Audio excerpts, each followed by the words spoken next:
Tonight, the world champion San Francisco Giants come to Turner Field to take on the Braves in a battle of wild card playoff contenders.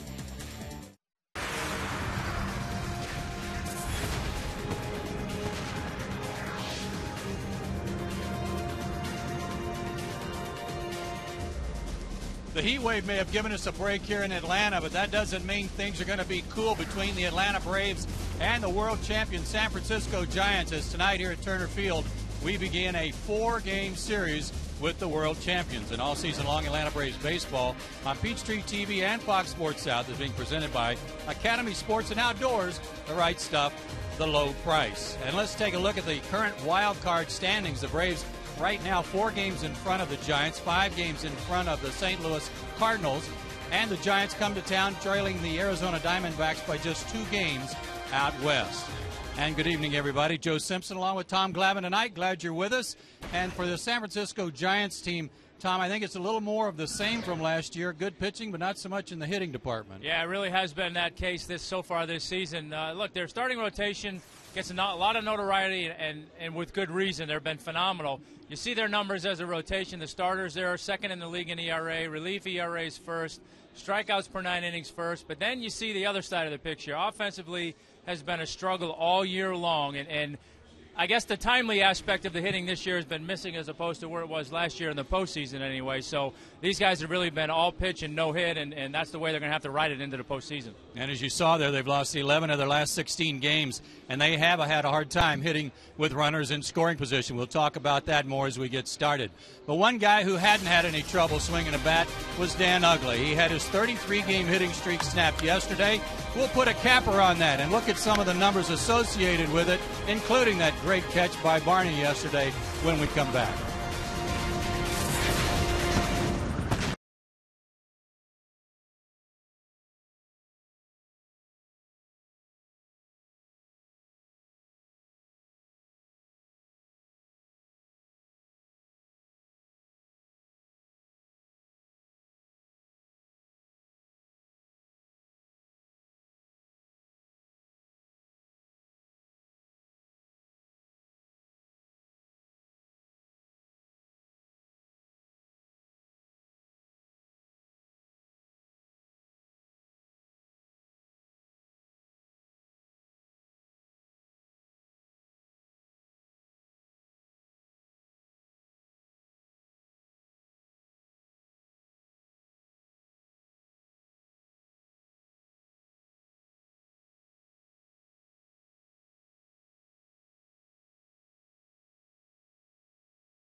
Brought to you in part by Academy Sports and Outdoors, by KFC, by Delta Airlines, and by Ford.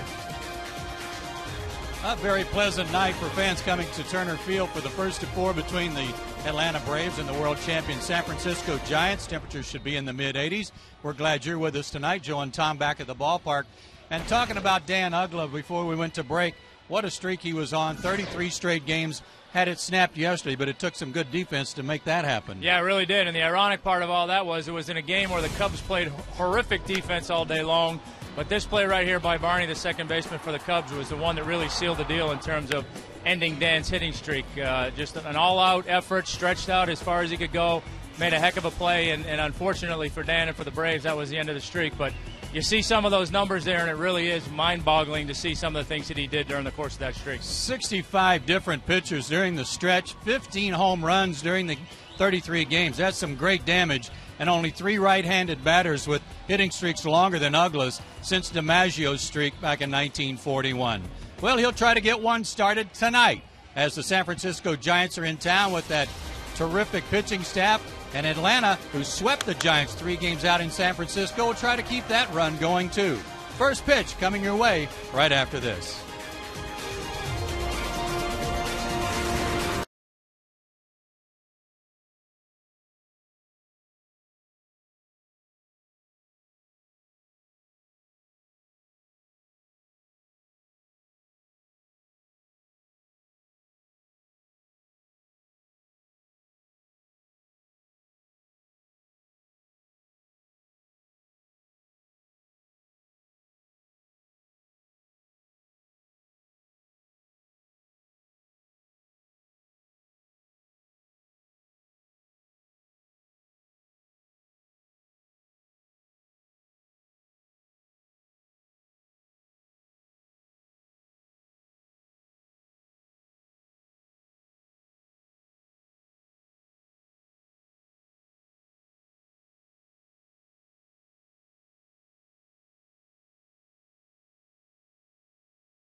Brought to you in part by Blimpie, by the home.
Blimpie, by the Home Depot, by SunTrust, and by Hyundai. Part of the crowd here at Turner Field getting ready for the first of 4 between the Atlanta Braves and a rematch with the San Francisco Giants, going back to the divisional playoffs last year, in which the Giants prevailed, but they did it on 3 one-run wins. Braves taking them right to the mat to get the Giants on their way to a world championship. And here's the starting lineup, the Suzuki starting lineup for Bruce Bochy tonight. And Cody Ross will lead it off and play center field. Former Georgia Bulldog Jeff Keppinger will be at second base. And the Kung Fu Panda Pablo Sandoval at third. Aubrey Huff, the cleanup hitter. Nate Shearholtz in right. Young Brandon Belt is in left field. He's a good story. Veteran Orlando Cabrera, just acquired, will be at shortstop. Eli Whiteside plays for Buster Posey behind the plate. And Madison Bumgarner, 22 years old, 6'5", 235 out of Hickory, North Carolina, is on the mound. And on the mound for the Braves, right-hander Tim Hudson making his 25th start of the year, 12-7 on the year with a 3.18 ERA. Good walk-to-strikeout ratio, good opponent batting average. And to say Hudson's been on a roll is probably a little bit of an understatement. 7-1 with a 2.07 in his last 10 starts. And he's got real good numbers that we'll share with you against the Giants and the National League West. And a good defensive unit behind him tonight. Constanza, Bourne, and Hayward. Three guys who can fly in the outfield. Prado, Gonzalez, Ugla, and Freeman third to first. And Brian McCann gets his second start behind the plate since coming back from the disabled list. The umpires tonight behind the plate will be the crew chief, Joe West, Sam Holbrook at first. Paul Schreiber will umpire at second, and Paul Nauert is around at third. Chipper Jones not in the lineup tonight. Freddie Gonzalez giving him a night off after Chipper dinged his left knee running down the line yesterday and hit the bag pretty hard trying to leg out an infield hit. And he was a little tender today, so chances are good he'll be back in there tomorrow, but getting a night off tonight and available to pinch hit later. These Giants, they've lost 11 out of 16. They come in with a 66-55 record, as we showed you, second place behind the Diamondbacks, 2 games back for Bruce Bochy and his crowd. They're 31-30 on the road, and Atlanta swept the Giants at PNC Park earlier this year, back in April. And Tim Hudson won one of those games, pitched at Jim, and beat Tim Lincecum that day. And his first pitch of the game is a little outside, ball one, and we're underway.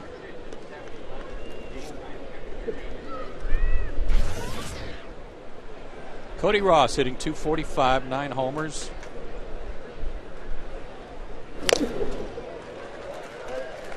Foul tips that one, 1-1. He was a real good pickup for the Giants last year as they were headed toward the postseason. Yeah, he really was. He kind of lit a spark for them going down the stretch. Played well for him, hit well for him, played good defense, and they've been missing a little bit of that from him so far this year. Good breaking ball missed. 2-1. The Giants have a lot of guys hurt.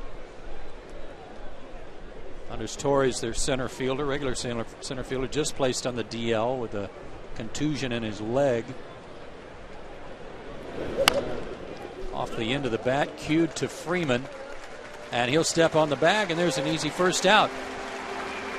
And with 1 out, time for a SunTrust solid performance, and that goes to Tim Hudson tonight. See some of those numbers I was talking about on the open. 7-1 in his last 10 starts with a 2.07 ERA and a 2.2 or 209 opponent batting average against. I mean, his last 10 starts have been really, really good. He's got at least 7 innings in his last 7 starts, so he's really been the workhorse here of late for the Braves rotation. One of the toughest guys to strike out in baseball. Jeff Keppinger steps in there. Fouls off the first pitch. They got him from Houston at the trading deadline, and he has really played well for the Giants since they got him after yet another injury. Freddie Sanchez hurt a shoulder, and he's out for the rest of the year. Yeah, this guy can hit. He's a guy that often is described as that with that professional hitter mantra. Second only to Juan Pierre in toughest to fan in career at bats. He's averaging a strikeout every 16 at bats.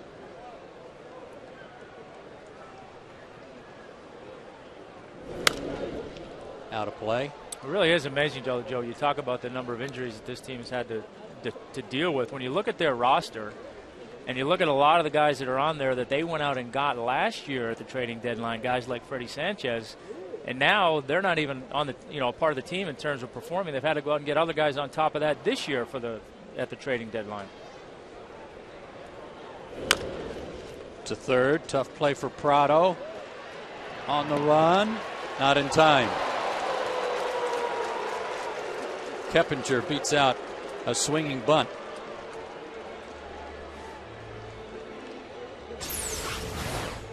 That's a tough play all the way around, and that's one of those plays that kind of do or die.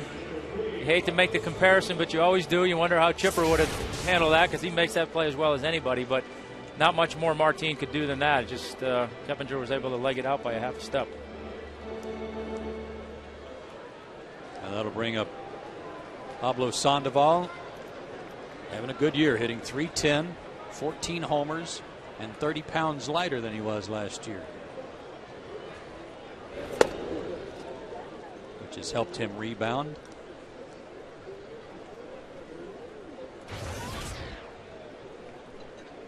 This would really be the guy in the lineup that, as a pitcher, you'd look at and say, I don't want to let this guy beat me. I want to make somebody else do the damage. Just 1 for 10 in his career against Hudson.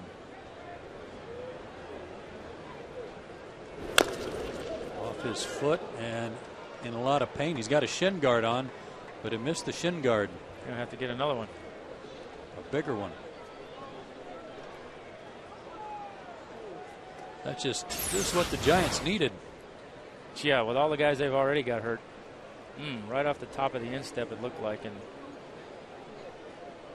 I never personally did that, but I'm going to guess that doesn't feel real good. I've said it before. It's like just throwing a bowling ball down off your foot.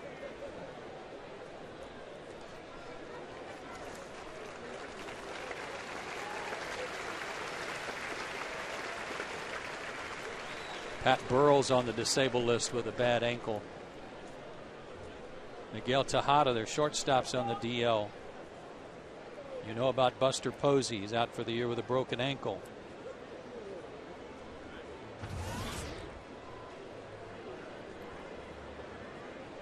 I don't think the Kung Fu Panda will be doing any Kung Fu kicking tonight. No. Looks like he's going to stay in the game.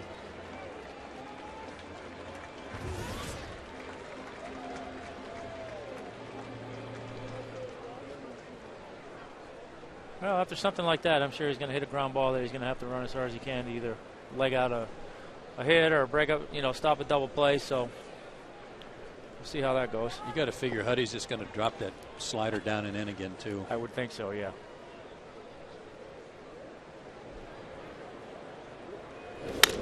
Went away. Might get 2. Prado to Ugla. Bad throw, and everybody's safe. So Martine's been tested twice here already, and that looked like a routine start to a double play, but instead everybody's safe. Yeah, routine ground ball, did everything right, but just that semi-underhanded throw a little bit just pulled Dan a little bit off the bag and wasn't able to drag that back foot to make contact with the bag. So an unfortunate play there. Hopefully one of those situations where Huddy can pick him up and get another ground ball, try and get another double play. Looked like it was going to be an 11-pitch inning. And Aubrey Huff, the batter, getting 249, 11 homers. Braves controlled him out in San Francisco, but that was back in April. He went 2 for 13 in that series.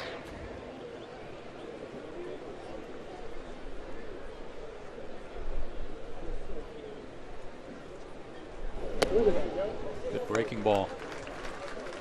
Tough part for Tim is that his roughest inning by far is the first inning in terms of runs allowed. And he was just a good throw away from perhaps getting out of this inning.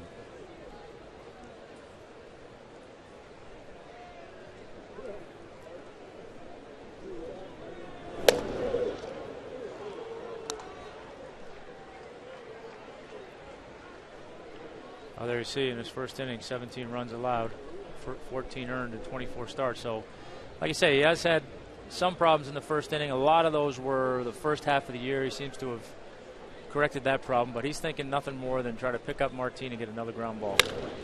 Hooked foul. That's Roberto Kelly, who had to lean out of the way of that one, the first base coach. And for all the offensive woes that the Giants have had, when they have a 3-run lead or more, they're 31-0. So you want to do all you can to stay close. Saw those numbers on that graphic about their pitching. Number 2 in ERA with their starters, second only to Philadelphia. And number 1 in bullpen ERA. 2-2. Down the line, but that'll slice foul. Huff's hit into 10 double plays. And that's the most among the San Francisco Giants that have been here all year. Orlando Cabrera just came over from the American League. He's hit into 10. And Carlos Beltran over from the Mets has hit into 13.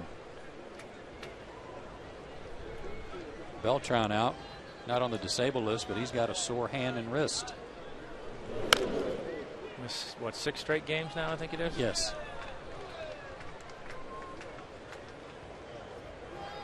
You know, and a guy like that in the middle of their lineup certainly could be a valuable piece. Switch hitter, can drive the ball, drive in some runs, and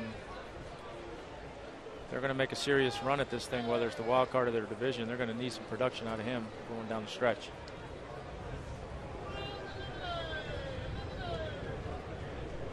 Still 2-2 to Huff. Missed with a two-seamer, full count. Beltran, since they got him from the Mets, hitting .244 for the Giants, but no homers and just 2 RBIs.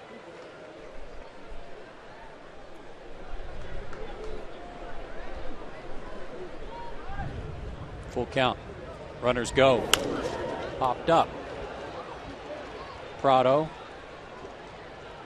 in foul territory, makes the catch, 2 out.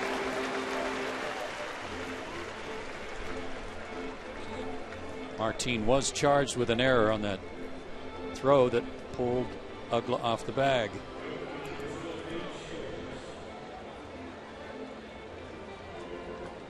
And Nate Shearholtz, the batter. Guy who has been, for this point, pretty much a 4th outfielder for the Giants. Can play anywhere in the outfield. They're doing a good job since getting a position to play on a virtual everyday basis. And has a very good throwing arm in the outfield.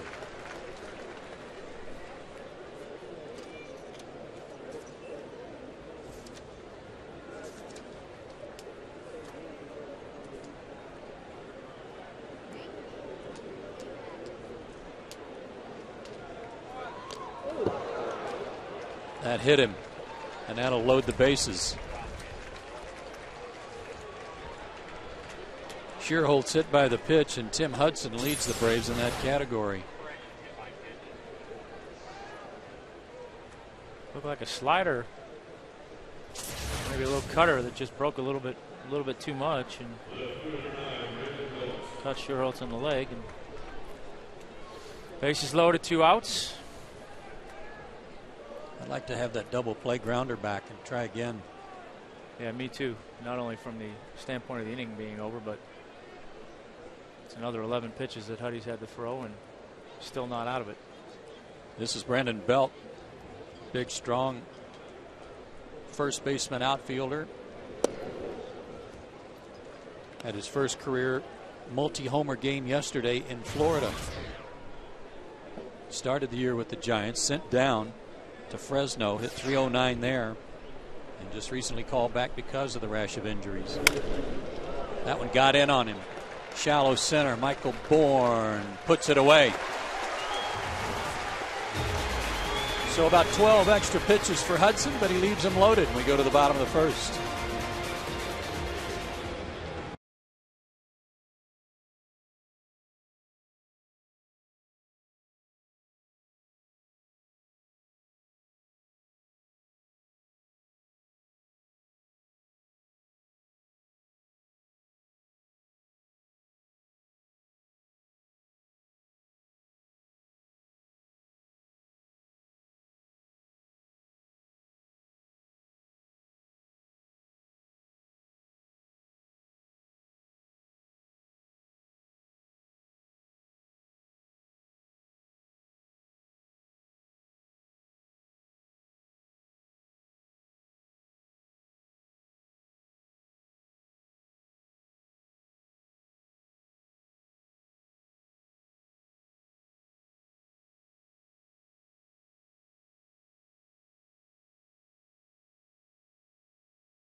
The inning. Here's the Suzuki starting lineup for Freddie Gonzalez tonight.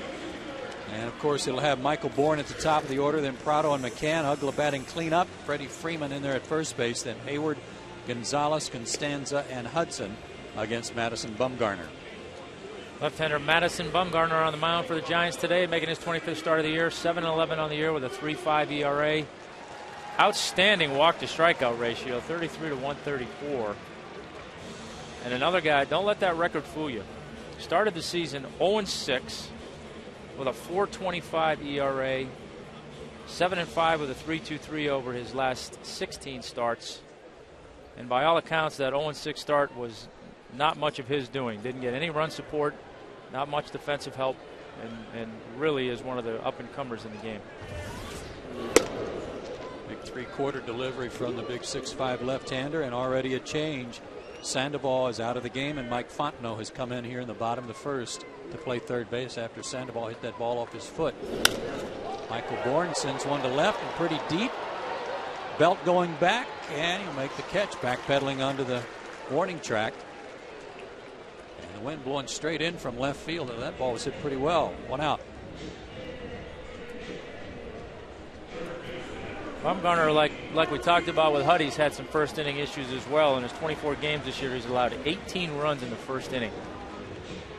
So if you can get him early, get him in the first inning. If you can't, he's been having problems in the third inning as well.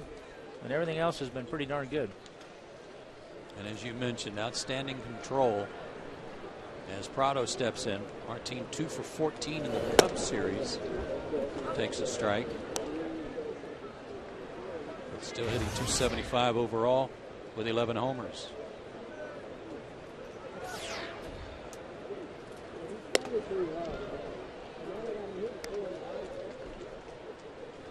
There's the ERAs you were talking about. That would be kind of the epitome of get him early, because he's going to get stronger as the game goes on. Martin slices that one foul and out of play. Bumgarner made the start in Game 4 of the division series and beat the Braves, and he was only 21 years old. He went 6 innings, gave up 2 runs, 1 walk, 5 strikeouts. Did he go? Yes, he did, says Sam Holbrook. And he's down on strikes. There's that hard slider slash cutter in on the right-handed hitters, and that's what the Giants guys talked to us about. He said he referred to this kid as just a country strong kid that throws hard, still not real sure in terms of changing speeds. His changing speed is more adding, but everything is hard fastball, hard slider, occasional curveball and changeup. But that slider that you saw right there to Martin, sometimes he tries to overpower it and it becomes more of a cutter, and I think that was the one you saw right there to Martin. Ryan McCann puts a charge in one, though, and it's 1-0 Atlanta.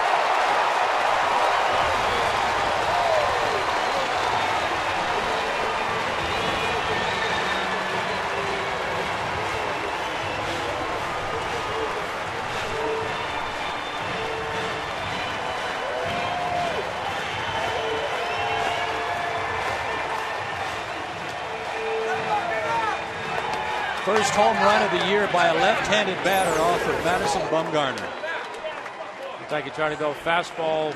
I don't know if he was trying to go in or what. Catcher looked like he was set up right down the middle, and that's pretty much where it went. Mac didn't miss it. Boy, that's good to see coming off of the oblique injury.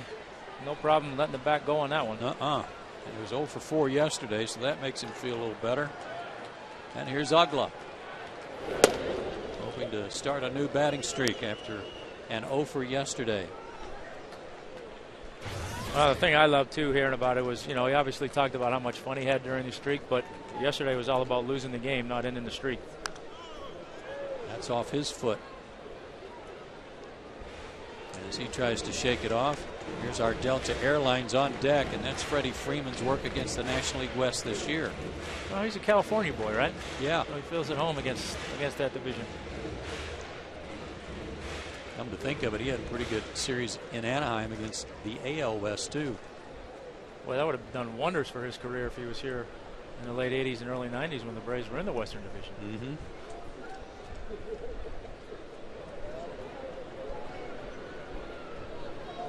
The 1-1. Missed. 2-1.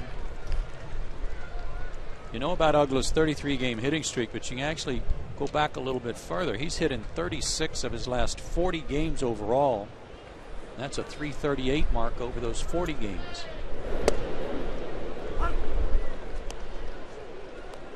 2-2.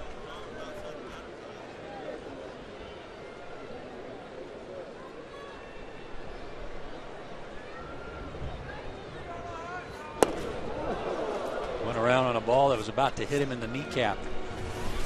Bumgarner uses that cutter to his advantage, but Brian McCann turned on the high fastball.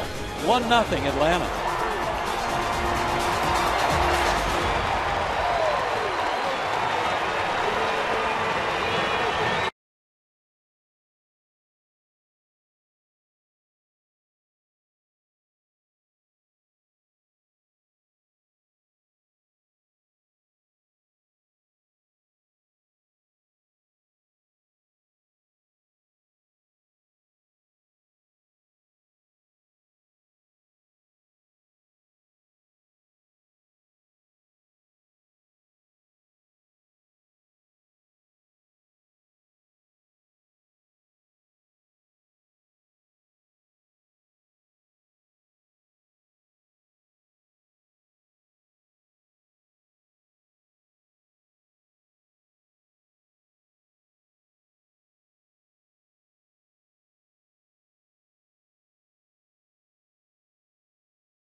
Brian McCann's 19th homer of the year makes it 1-0 Braves. And Orlando Cabrera will lead off the second inning for the Giants. Cabrera, Whiteside, and Bumgarner. Cabrera ducks out of the way of a breaking ball, but it's in there for a strike. He's hitting .241, 4 homers, 44 driven in overall. Those are his numbers with the Giants.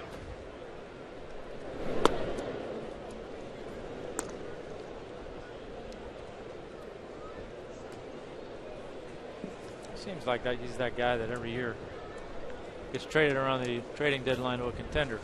He's a lucky charm too. He's been in the postseason a lot and has always been a solid player.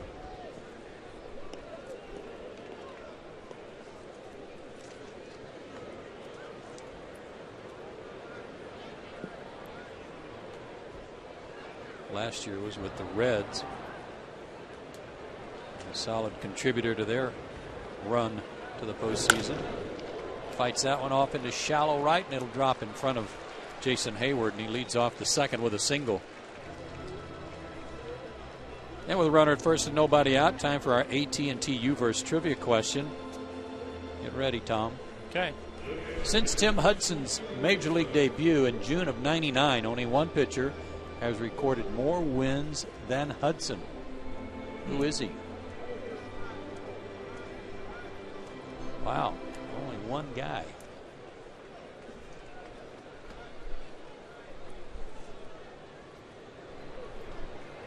Eli Whiteside, the catcher, stands in. Fouls that one off. Whiteside hitting .223 with 4 homers. Getting the bulk of the playing time now with Posey hurt.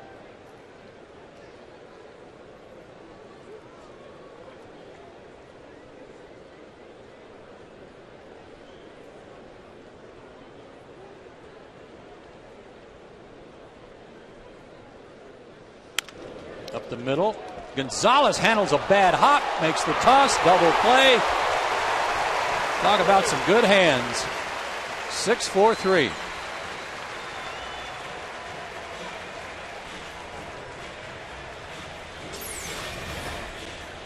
Well, they had the opportunity to turn one in the first inning, and they weren't able to do it, and that one was a beauty right there, but that's comes as no surprise. We've been used to seeing Gonza do that all year long, and calm and cool, and makes the flip to Ugla, and nice turn, and Buddy's mighty appreciative. And Madison Bumgarner, the pitcher, stands in. That ball was sharply hit by Whiteside, too. 128 average for Bumgarner. That's 5 for 39. He does have 3 doubles. He's in the hole 0-2.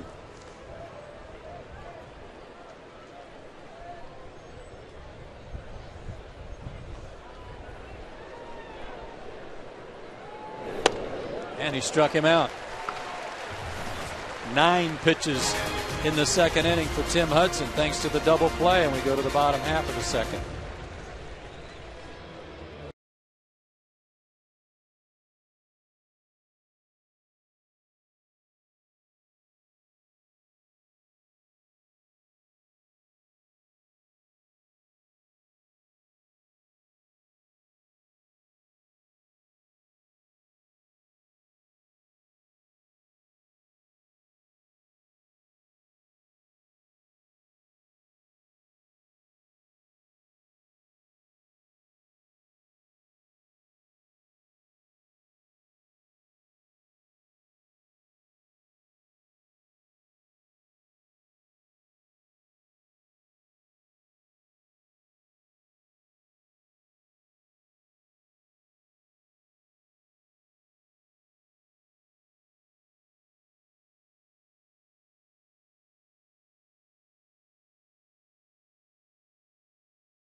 Brought to you by Jameson Inn, ranked #1 in customer satisfaction nationwide for 6 straight years. Experience all the comfort and amenities you expect at an unexpectedly low price. Jameson Inn. Live large, pay less.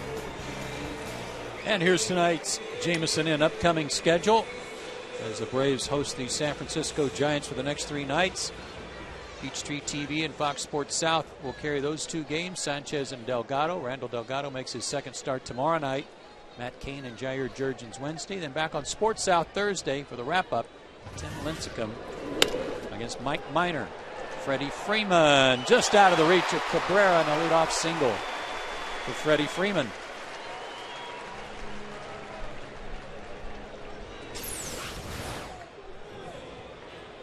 A little jam shot there. Got just enough of it to fight it off over the head of Cabrera. Leadoff single. He's acting like maybe he hyperextended his arm reaching for it. Jason Hayward steps in. 5 left-handed batters in the lineup tonight against Bumgarner. You know, sometimes that can play tricks on your mind a little bit. When you're not as a left-handed pitcher, you're not used to seeing that many lefties in the lineup. you know, it might kind of change your game plan a little bit. Heard you say before that sometimes it kind of takes away a place where you can go. Yeah, because typically, you know, you're so geared to seeing, you know, left-handed pitcher, you're so geared to seeing the righties and what you see and where you're starting the ball, where you're trying to let it finish, and then all of a sudden you get some lefties and kind of throws that all off. And when you see so many of them, probably going to force him to throw some pitches he doesn't normally throw. In the air to left center. Belt has to come in a little bit as the wind holds that one up, and Jason's retired. 1 out for Alex Gonzalez. The splits on Madison Bumgarner not as drastic as you might think, even though we just told you that McCann hit the first homer by a left-handed batter against him this year. But lefty's hitting .243 against him. Right-hander's .274. So even with that slingshot delivery, lefty's getting a few hits off of him. Alex 2 for 13 in the Cubs series. I would say part of that semi-success the left-handers are having against him is that he is, as I talked about, at that stage of his career where it's kind of just overpowering the ball right now. He hasn't really learned how to locate and change speeds a whole lot. So,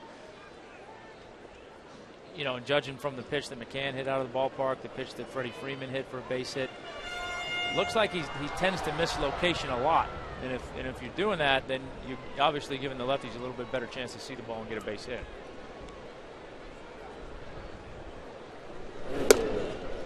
That might also account, he didn't go, it might also account for his lack of walks. If he's around the plate and maybe missing location, guys are putting the ball in play a little more too. He's only issued 6 walks in his last 41 2/3 innings.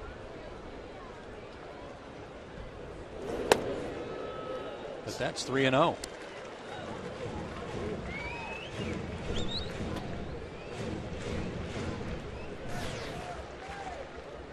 Another lefty, Jose Constanza, waits on deck.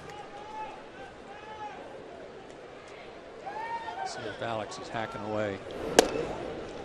Taking all the way instead, 3-1. Bumgarner's last start was against the Pirates, and it was a beauty. At home, 7 innings of 4-hit shutout ball, 1 walk, 10 strikeouts.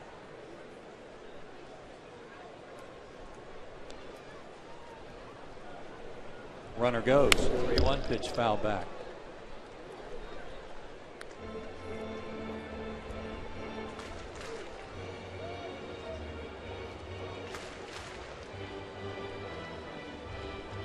If you just joined us, Brian McCann with a 395-foot homer to straightaway right in the first inning has staked the Braves to a 1-0 lead.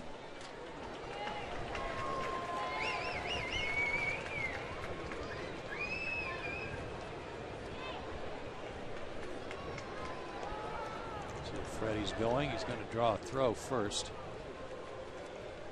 I had a feeling he might. He got an awful good jump for running on a 3-1 count when it's typically not a count where you're trying to steal a base. You're just on the run after the pitch, but he got a real good jump. Short lead. Not going, and it's down the line. Nice stop by Fontenot. He fires to first, but wide of the bag, and Alex is safe. Good glove work by Fontenot. He saved an extra base hit, but he couldn't make an accurate throw. To be honest with you, I don't know how much third base he's played. Yeah, made a nice play to get to the ball, like you said, and there was momentum taking him into foul territory. Tried to get up and make a quick throw, wasn't able to get it on line. But you're right, he did save a double and maybe a run. He's typically a guy who plays second. Maybe a little short, but I don't know how many games he's had at third base as Constanza steps in. 2 for 9 against the Cubs with a homer. And he's first pitch hacking.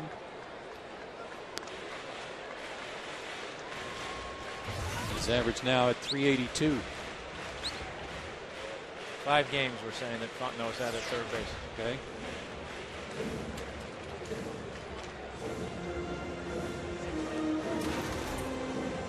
5 games this year, 6 games last year, so not a whole lot of experience over there.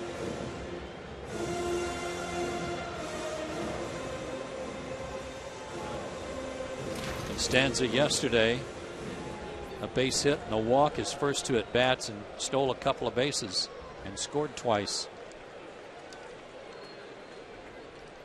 1 for 2 on the day, also had a sacrifice bunt.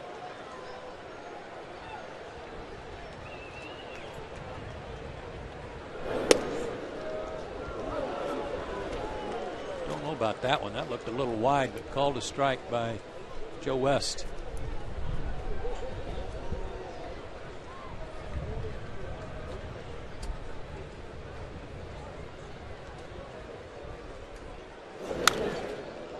Fights off an 0-2.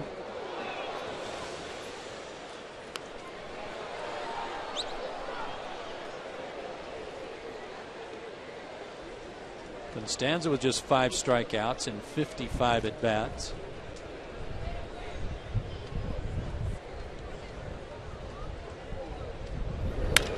And he lifts that one out over short, and he's done it again.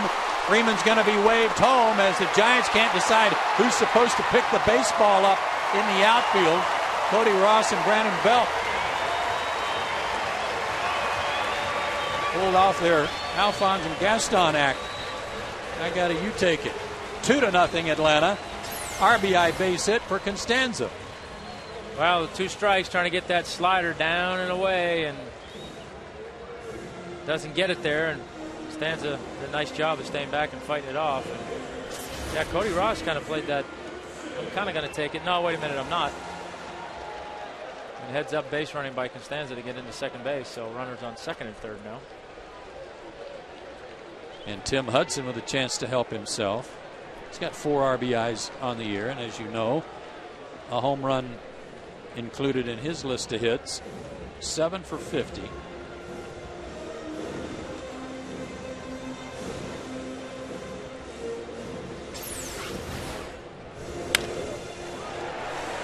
Jose's route to second.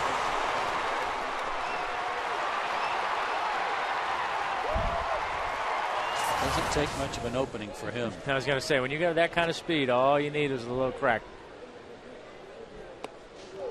Just the ball rolled a little bit by out there, and that was all he needed, and off to the races. Big innings have hurt Bumgarner this year, and again, he just turned 22. And the scouting report says that one of the things that plagues him when he has these big innings is he doesn't really know how to work himself out of it. He's got the pitcher up there, and he needs another out.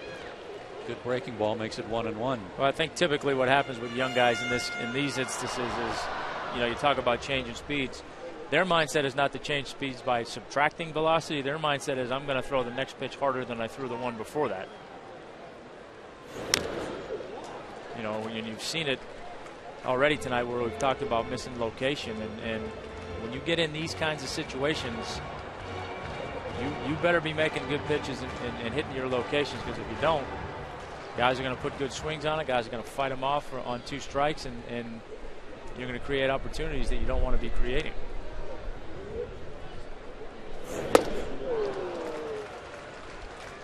His 3rd strikeout, a big out in the inning.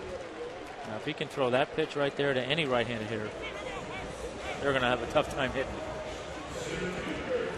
First time through the order with the 5 left-handed batters, they went 3 for 5 with a homer and 2 RBIs. Michael Bourne flied out, hit the ball solidly his first time up.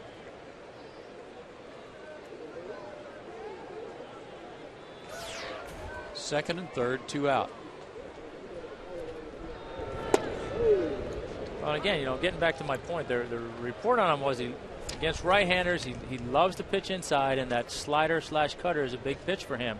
Well, he knows where he's trying to throw it against the righties, but against the lefties, he's not sure how much he wants to break or where he wants to start it, and consequently has missed his location with it quite a bit.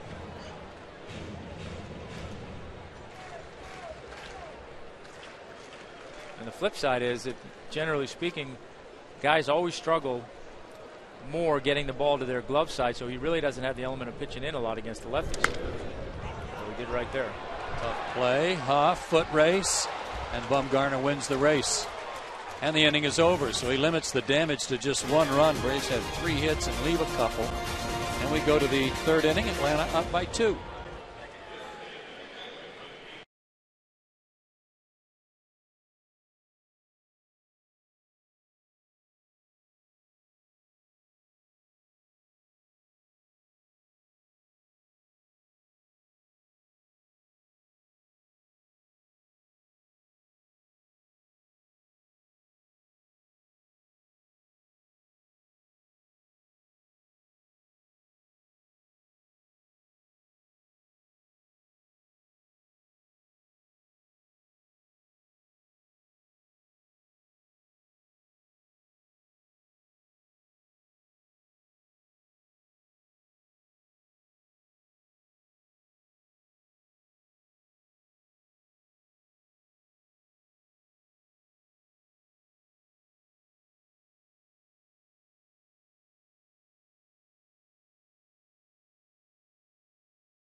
And remember, fans, support the Braves at Turner Field by getting your tickets now for this Friday, Saturday, and Sunday as the Braves host the Arizona Diamondbacks. For tickets, visit Braves.com or call 1-800-745-3000. Diamondbacks currently in first place in the National League West, 2 games up on the Giants. Who would have thought that when the season started? Top of the order for the Giants, Cody Ross. One right off the end of the bat to Freeman at first, his first time up. Giants suffered a blow yesterday. Only a couple of starts after acquiring Jason Marquis. He gets hit with a comebacker that breaks a bone in his lower leg, and he's out for the rest of the year. Really didn't look all that bad on TV and on the replay.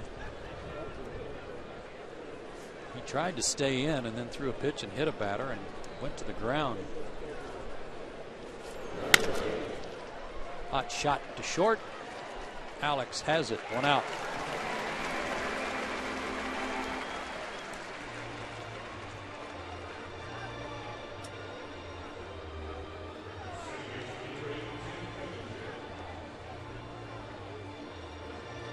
Pride of Parkview High School, Jeff Keppinger, the batter. Singled his first time up. A little swing bunt down the third baseline.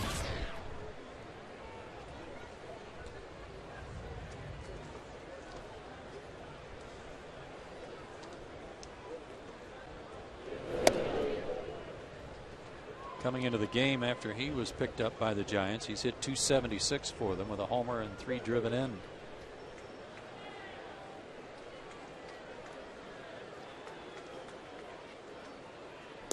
He has 16 total strikeouts this year, Tom, in 250 at bats. Ranked 2nd in the majors. Pretty good. 2-1.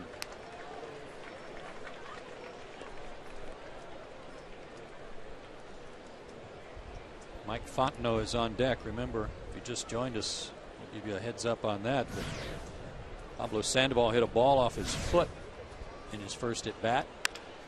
He had to come out of the game after running the bases. Ugla throws out Keppinger, 2 down.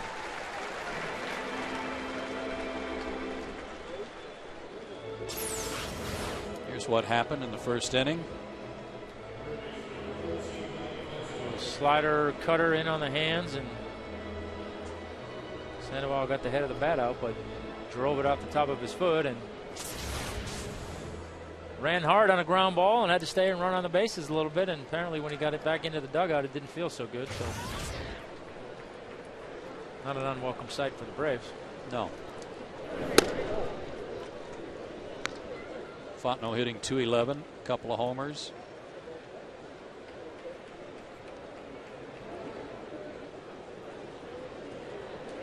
Out of LSU.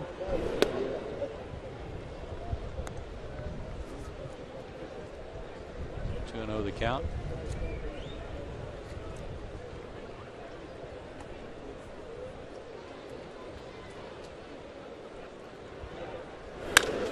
Line to left.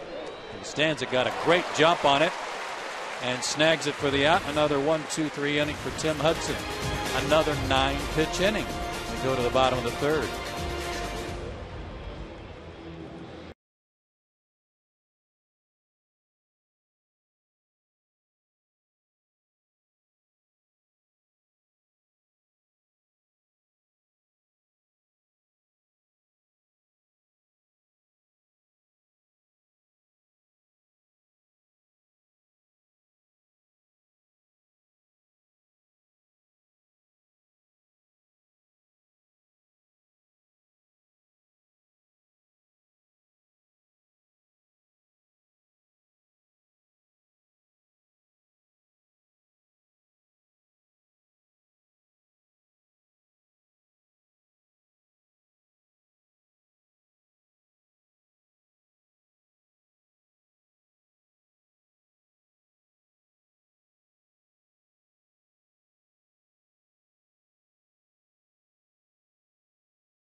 Part by Checkers, by Academy Sports and Outdoors, by Georgia Power, and by AT&T.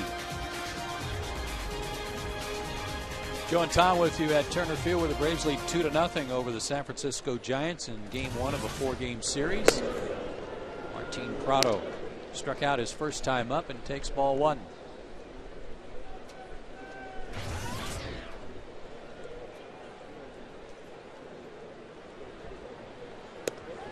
I want to ask you about his arm action, Tom, and compare it. Like Brandon Beachy has a very short, fast arm action, almost like an infielder or a catcher, whereas this guy's really a more windmill-like.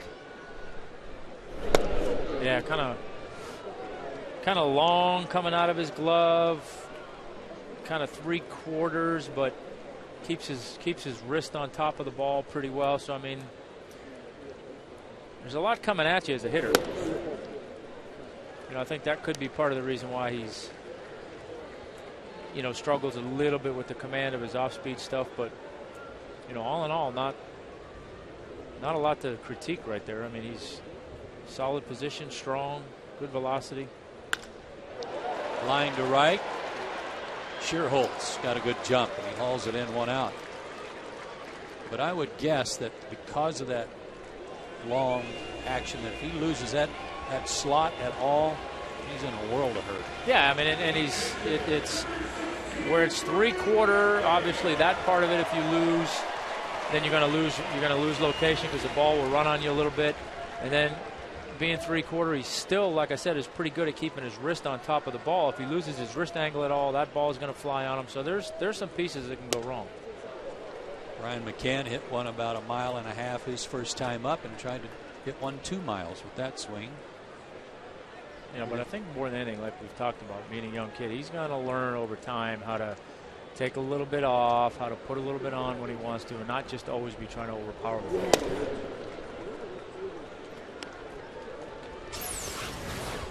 He's got a good setup. Gets into the rubber good. I mean, it's pretty a lot solid. to like, isn't there? Yeah. Pulled to first, 2 hopper to Aubrey Huff. He'll handle it. 2 down, and Dan Ugla will be the batter. Dan struck out his first time up, trying to hit a pitch that was about to hit him. I'll say this about his delivery. The way he throws the ball right now and the way he's pitched at a young age, I wouldn't be the one to suggest any changes right now. Yeah. I'd say, hey, let's take what you got. Let's try and figure out a way where over time you can learn how to not, want to, like I say, overpower everything. Take a little bit off that slider, take a little bit off that fastball, maybe locate hitting here and there, and then you've got 2 or 3 pitches built into one. Butler takes low, ball 1. Well, it's obvious how much they think of him, and he's got a left-hander for a pitching coach too in Dave Righetti. But for a 21-year-old kid at the time to start off 0-6 and they stayed with him, that says a lot. Yeah, it really does. I mean, he's a lot of places you start 0-6, you're not going to get the opportunity to turn your season around. You get the opportunity in AAA, but you're not going to get the opportunity at this level. But they've stuck with him, and for good reason, and he's come out of it. 3-0 to Ugla.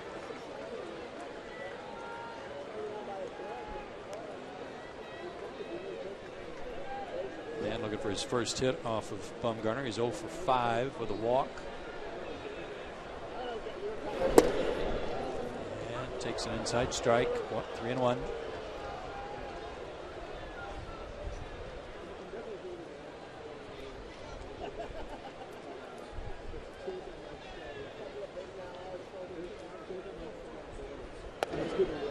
Ball 4. There's a rare walk from the left-hander. A 2-out walk brings Freeman to the plate. He flared one out over shortstop his first time up and worked his way around to score on a single by Constanza last inning.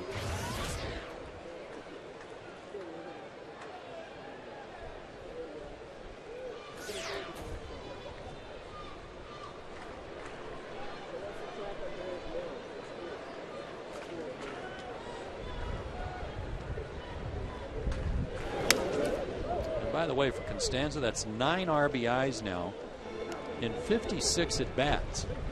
And for a guy that's supposed to be a leadoff type guy that doesn't drive in a lot of runs or hit a lot of homers, that's pretty good. That is pretty good. The Braves are doing a good job of giving him opportunities, and when he's getting his opportunities, he's cashing in.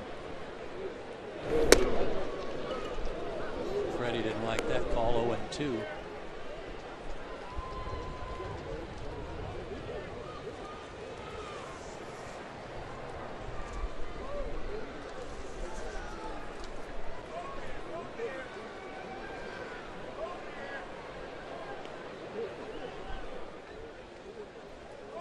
Freeman's numbers for the year coming into play tonight: a .250 average against left-handed pitching with 5 of his 16 homers.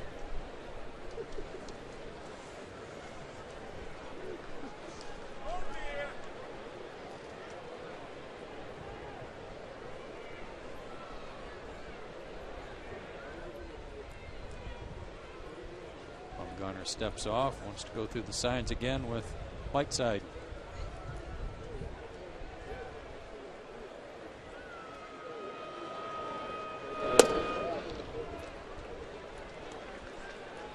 Bumgarner's from this part of the country. He's from Hickory, North Carolina. Was a #1 pick back in 2007. So he made the climb pretty fast. Real fast. And almost to the backstop, right over the top of Freddie Freeman's head.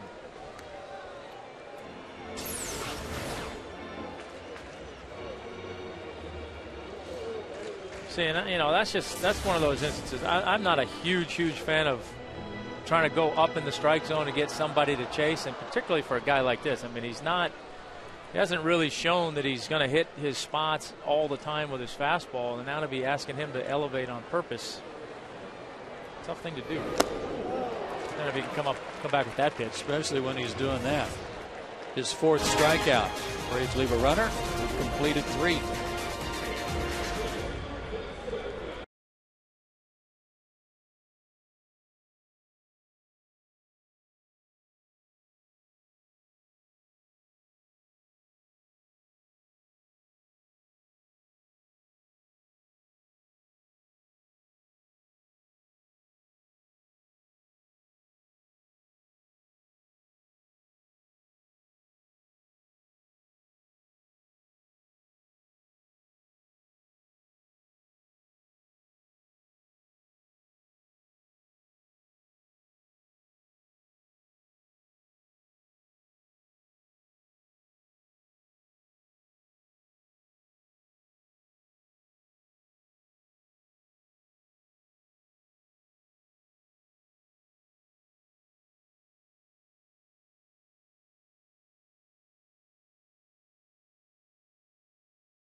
To nothing as we go to the top of the 4th inning and time to check out the answer to our AT&T U-verse trivia question.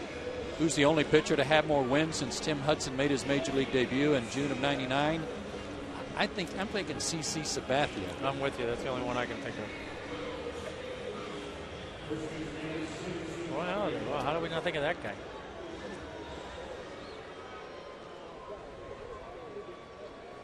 I also had Mark Burley in my head too, because that seems to be the answer to every question we don't know the answer to. He's 8th on the list.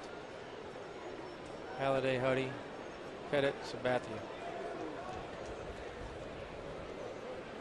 And Huff. Aubrey Huff will lead off this inning. Fouled out his first time up to Prado.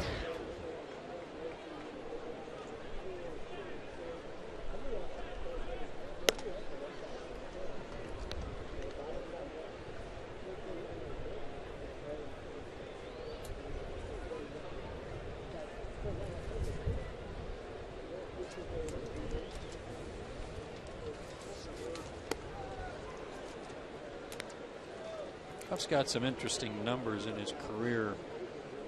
He's kind of an every other year guy.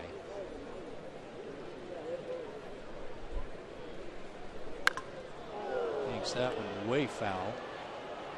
For example, beginning in 2004 with Tampa Bay, these are his consecutive season batting averages: 297, 261, 283, 250, 280, 304.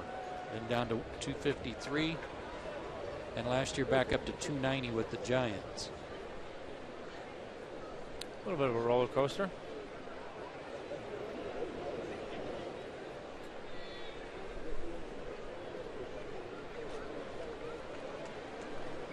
.240 career Major League homers.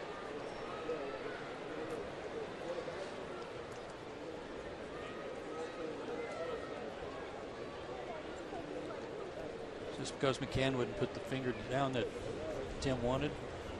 I think so, yeah. Typically, yeah, Mac's thinking one thing, Huddy's thinking something else, so they're going to talk about it. You know, and in that situation, you know, the pitcher has the final call, and if you want to good job by Mac to go out there and talk to him, see what he was thinking, and see why he was thinking. So. Breaking ball hit hard, but right at Bourne, who lost it and dropped it. He came in on that ball, then jumped for it, and then I think the ball waffled his glove. Yeah, that ball had I think a little bit more carry on it than Michael thought. One of those balls that looked like it kind of got out to him, and instead of sinking, it just kind of kept going on him, and then I think he misjudged it a little bit too there, and jumped and it hit him in the heel of the glove. Be an E8 on the Gold Glover. I wonder if it was knuckling on him a little bit too.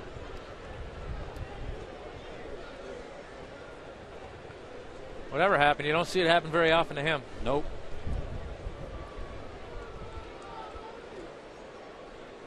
Nate Shearholtz was hit by a pitch his first time.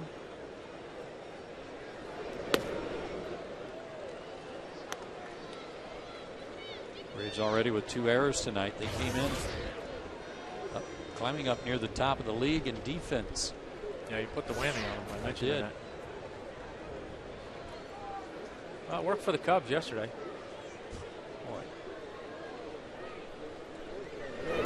Everybody you talked to about yesterday's game is just dumbfounded how a team can strike out 18 times, make 4 errors, and still win. Still win.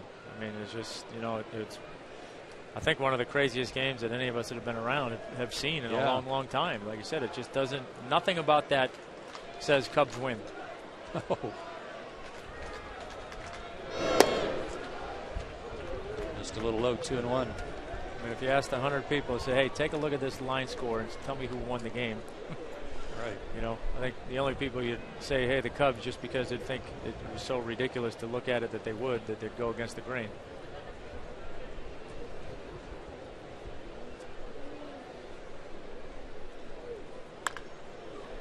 Two and two.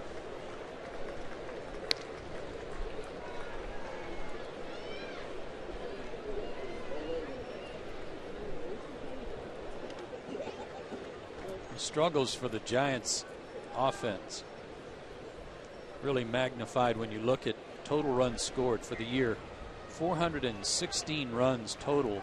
That's 29th in Major League Baseball. Only the Mariners have scored fewer runs. They have 400. Giants have just been searching and trying to find something to help their offense get going. Yeah, I mean, it's just, you know, it magnifies what the pressure that you're putting on your starting rotation and your bullpen to go out there and do night in and night out. And it's, you know, it's tough. I mean, it wears on you over the course of the year when you're a pitching staff. You know, we've had this discussion before. When you know your team's just not scoring any runs, I mean, it's, you know, you go out there thinking, oh man, I can't afford to make a mistake. Right. You know, and it just mentally that wears you down over the course of the year. But they figured something out last year. They weren't exactly lighting the world on fire offensively last year, but they got hot enough at the right time. Runner goes. It's pulled foul hard down the line. Yeah, it wasn't about just getting hot, but getting hot at the right time, right at the end of the year. But like I mentioned earlier, they do a good job of winning ball games when they do get the lead, or, you know, give that back end of the bullpen a chance to go to work. Another payoff pitch. Puck's going, and it's ball 4, first and second. So an error and a walk, and the Giants have the tying runs aboard. First walk for Hudson. The Giants got the bases loaded in the first inning, thanks in large part to a ground ball to third that Prado had a chance to start a double play on and pulled Ugla off the bag at second. But the Giants left them loaded because that's been their problem lately. A 157 average with runners in scoring position over the last 23 games coming in. Brandon Belt ended the inning in the first with a fly ball to center. Yeah, there you see that, and just 218 over the course of the year, which is last in baseball as well.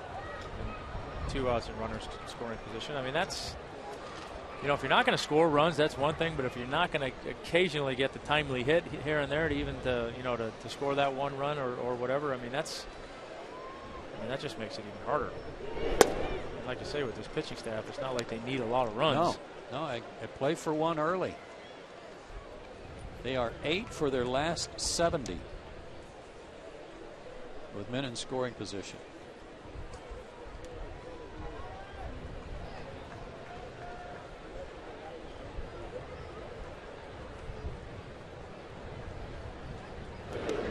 And he gets hit. So Hudson, with his second hit batsman, has loaded him up again, this time with nobody out.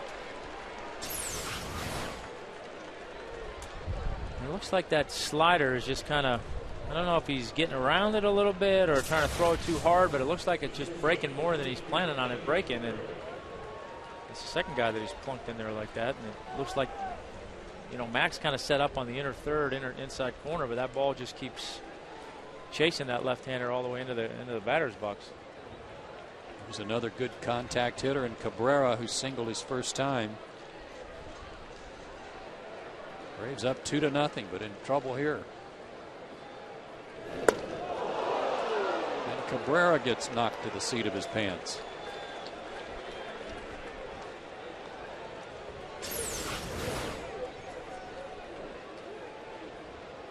There's the kind of the overcorrection where you're struggling with your slider. Now you're trying to start a hitter off with that sinker down and away and try to get it over there, kind of overpowering the ball, and takes off on you. To left field and pretty deep. Constanza has room. Everybody's tagging. A run will score. And Shearholtz moves over to third base. They'll be on the corners with one out on the sacrifice fly by Cabrera, which makes it 2-1. Give Cabrera his 45th RBI of the year. And the batter is Eli Whiteside, the catcher.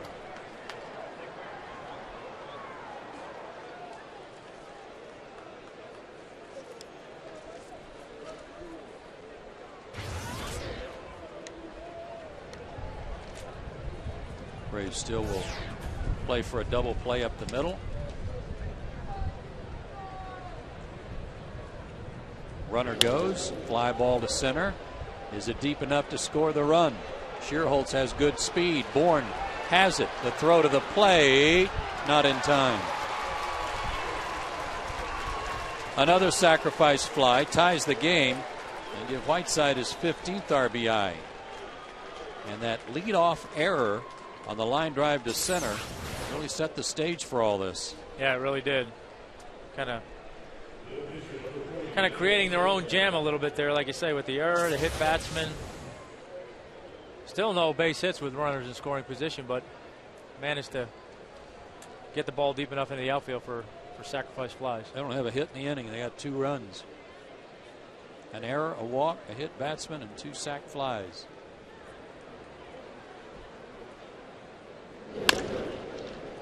Chopper to short. Gonzalez knows the pitcher is halfway walking to first and throws him out. But the Giants score 2 runs without benefit of a hit. We go to the bottom of the 4th.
Peachtree TV and Fox Sports South is being presented by Academy Sports and Outdoors.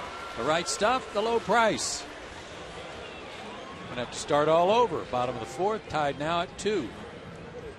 Hayward, Gonzalez, and Constanza due up against Bumgarner, who has allowed 4 hits.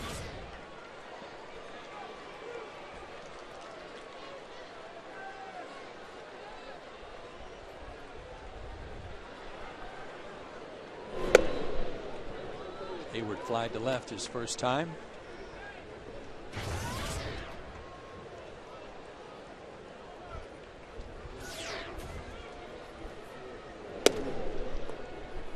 One and one.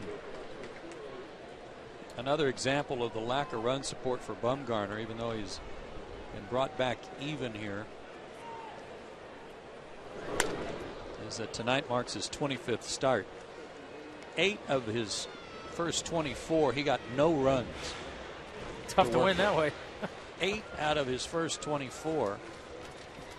And 21 times out of the 24, he's been given 3 or less.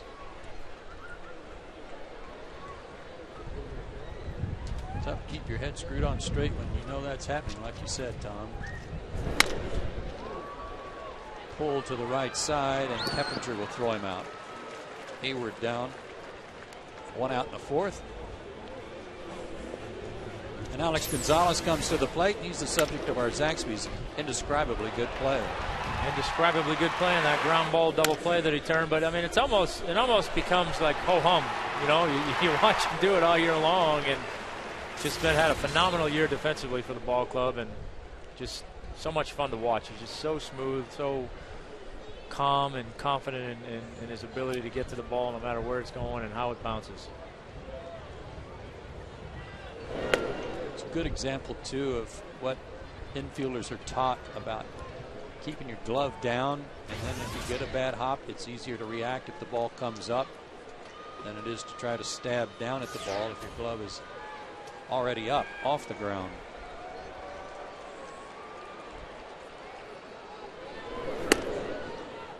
Well, back to your point on 8 times he said Bumgarner's had no runs. If misery loves company, he must be spending some time with Lincecum, because he's in the same boat.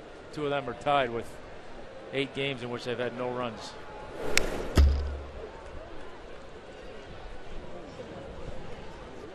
Two and one there as Alex had a good cut at that fastball.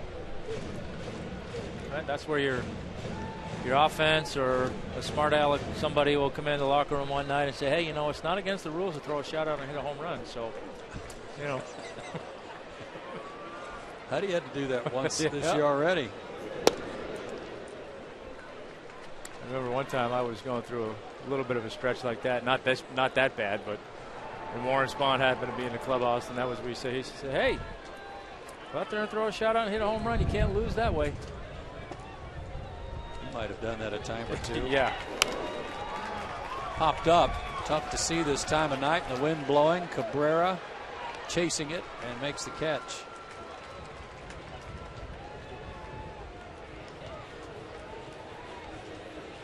Constanza, the batter. He flared one out over shortstop his first time up. A base hit and an RBI. Probably a good chance here, or a good opportunity here for him to try and get on base somehow, clear Huddy, and have the top of the order coming up in the next inning. Not that he couldn't get on and Huddy couldn't drive him in. I'm not saying that couldn't happen, but it could. Just take a long single to get that guy around. Yeah, just stand there and just take a pitch. He'll probably steal second. Outside, and that evens the count. Bumgarner's fastball, he's popped a couple of 90s. That was one of them, but he's not overpowering speed-wise. No, he's not. I mean, it seems like he's got a heavy 91, 92.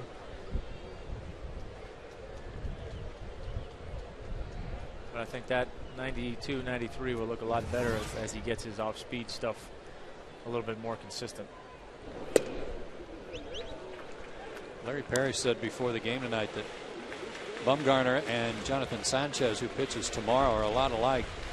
He said the next 2 days the right-handed hitters might go 6 for 8, all of them, each one of them, or they might break a lot of bats depending on how sharp the pitchers are. Might cost the club some money. Taking all the way, full count. A big pitch right here, like we talked about, and with Costanza's speed and Whiteside's struggles throwing guys out, this walk could turn into a little bit of a rally. Instead, it's sent foul down the left field line.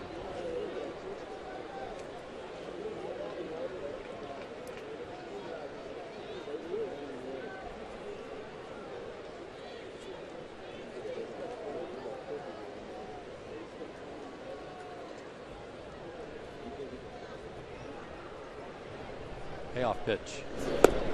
Tied him up. Did he go? They want an appeal.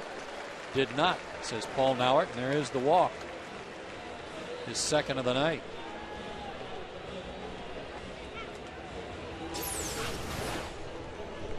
Tied him up with a pitch inside, and nope, kept the hands there and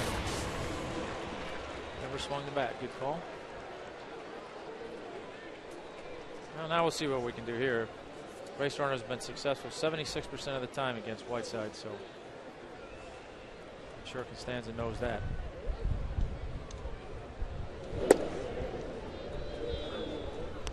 Left-handed pitcher. Looked like Freeman got a good jump off of him back in the second inning.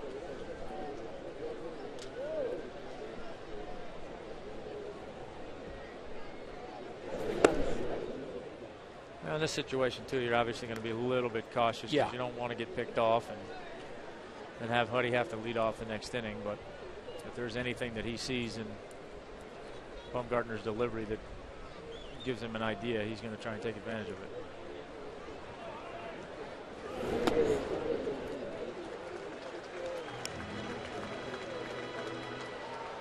2-1 to Hudson. Struck out his first time up. 4 strikeouts, 2 walks for Bumgarner thus far. Runner does go, and it's hit in the hole. Cabrera can't get it. They're going to be on the corners. Tim Hudson with a base hit right in the spot where Cabrera was, who was racing over to cover second.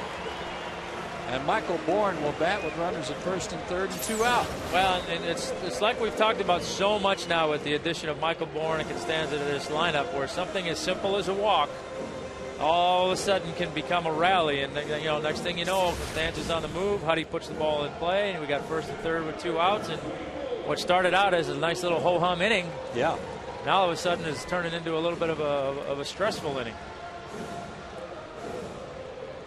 Michael's 0 for 2 tonight. And wants nothing more than to make up for that error that he made to lead off the last inning for the Giants. You know it. 3 hits, a walk, and a stolen base yesterday. And 1 hopper to Fontenot, who was playing in close, and he'll make the play. Good play by the Giants' third baseman to end the inning. Braves leave a couple and go to the 5th, still tied.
Giants scored 2 unearned runs last inning, courtesy of no hits.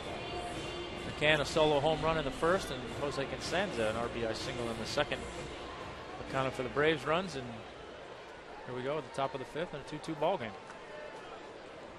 And the top of the order again for the Giants. Cody Ross has led off twice. He's 0 for 2.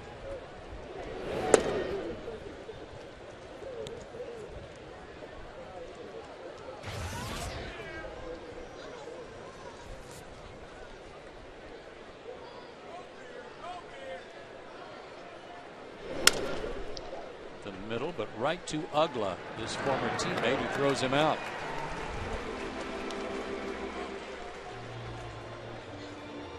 And with 1 out, a reminder that Braves Family Field Day presented by Public Supermarkets is this Saturday at Turner Field. Get batting, fielding, and pitching tips from Braves players, plus lunch and a behind-the-scenes tour of Turner Field.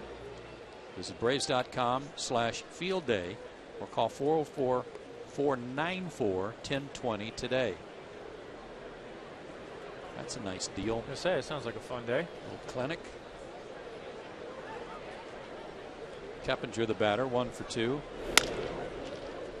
In the hole, tough play for Alex. Throws on the run. Freddie backed up, said he was off the bag. Now he's going to say that he had the bag. And Sam Holbrook said no.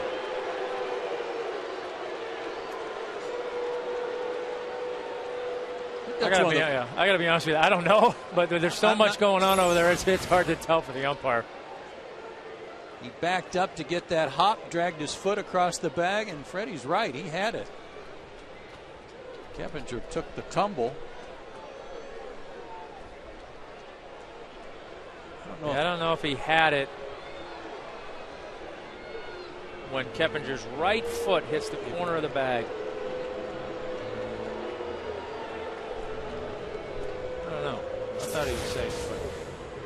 I thought his right foot hit the corner of the bag before Freddie kind of had the ball settle in his glove. Not the first time all year, though, we've seen Freddie do that to try to handle the hop as opposed to trying to smother that short hop. And that was way more arguing than he had with Hunter Wendelstedt when he got thrown out of the game. Was.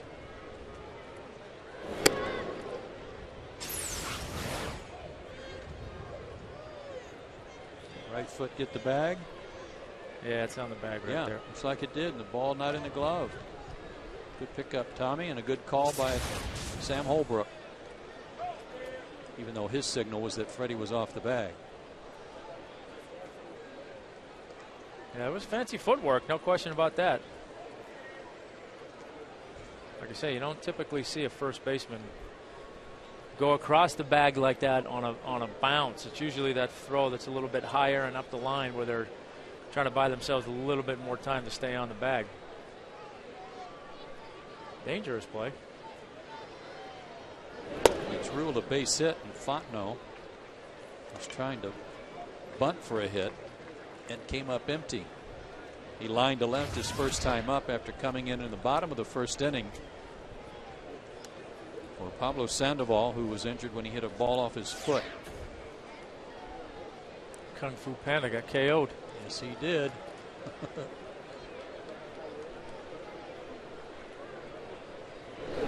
Pitch out, nothing doing, 2-1. That'd be interesting to see, too, how that affects him for the rest of this series.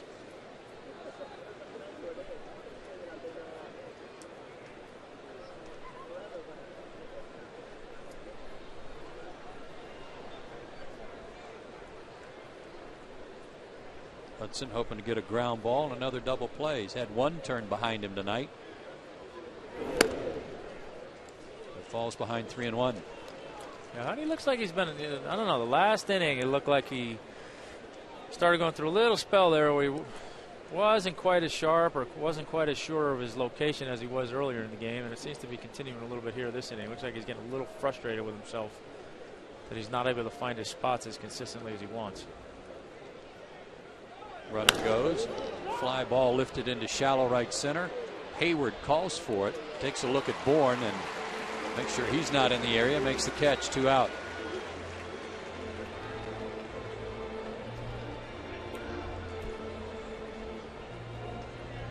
And Aubrey Huff the batter with 2 out. He led off the 4th inning with a line drive to center that looked like a sure out. But Michael Bourne jumped for the ball. It hit his glove, then hit him in the chest or face, and then he dropped it. Started a 2-run inning.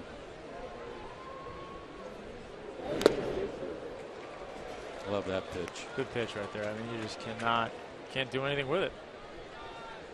Cannot get the barrel to the baseball. I mean, you start your swing, and then it's like, oh gosh, I really don't want to continue because if I hit it, it's going to hit me in the foot or shin. Or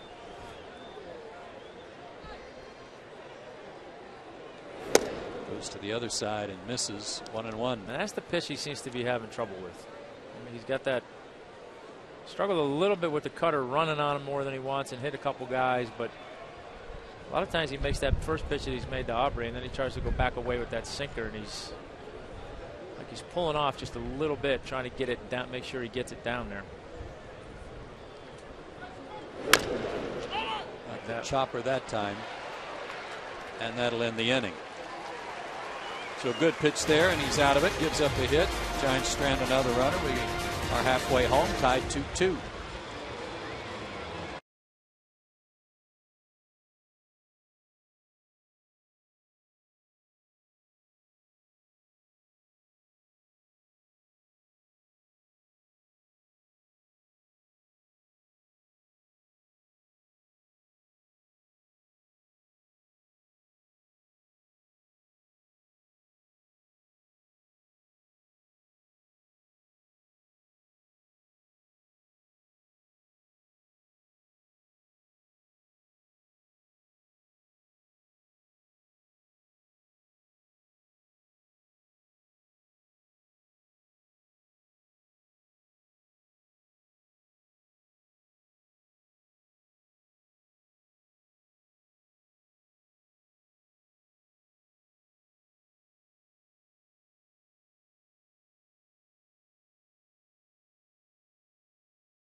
The East Lake Golf Club for the Braves Foundation Golf Tournament. Ron Gant loosening up.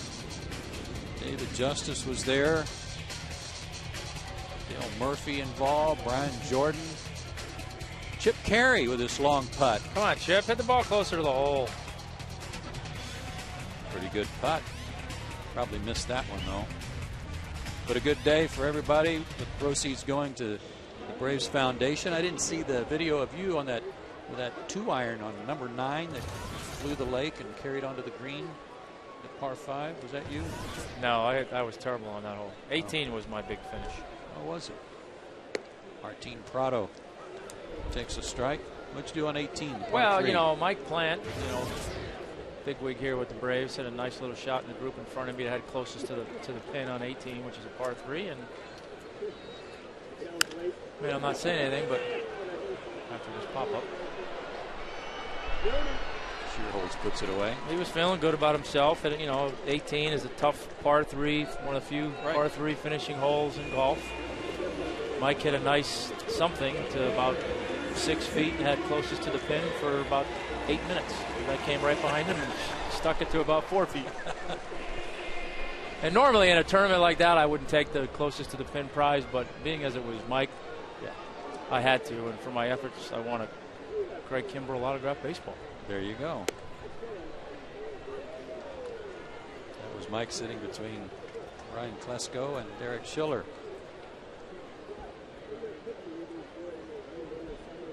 Brian McCann homered in the first inning. 1 for 2 tonight. It was his 19th homer and his 56th RBI.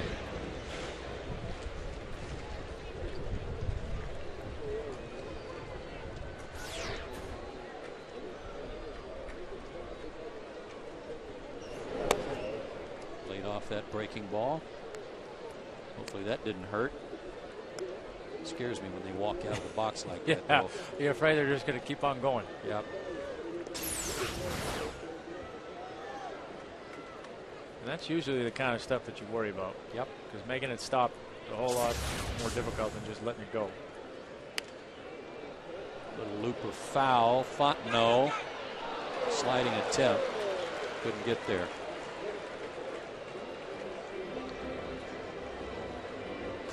Has a strawberry for his efforts.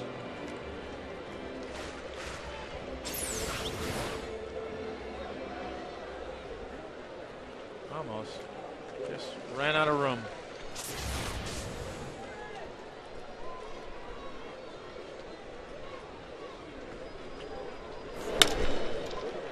Right to Keppinger, who was playing McCann in the hole. And that's 2 outs for Dan Uggla.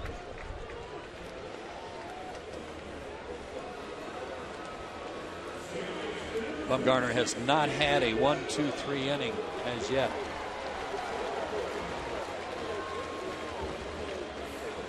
Uggla struck out in the first, walked in the third. Now, we were talking about his hitting streak, obviously. What was it, 65 different pitchers he faced? Uh-huh. Now, did I see you doing some research on DiMaggio's streak and how many pitchers that he faced? We're still looking. We haven't come up with that number yet. We do know that for DiMaggio, he played the same teams over and over. There weren't as many teams in baseball then in the American League. Faced the White Sox 4 different series, 12 games. 12 games against the St. Louis Browns. That was 4 different series. So you're seeing those same guys over and over again. We're trying to find out how many different pitchers he might have seen over his 56-game streak to compare it. Because in this age of specialization, on any given night, you might see a minimum of 3 pitchers in one game.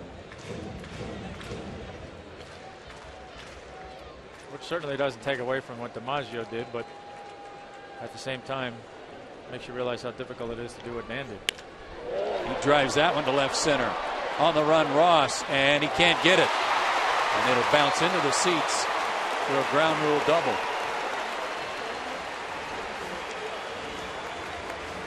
And he starts a new streak. Well, it looked like they tried to climb the ladder with that fastball again, and he climbed the ladder, but only part way. Threw it belt high right down the middle, and Uggla didn't miss it.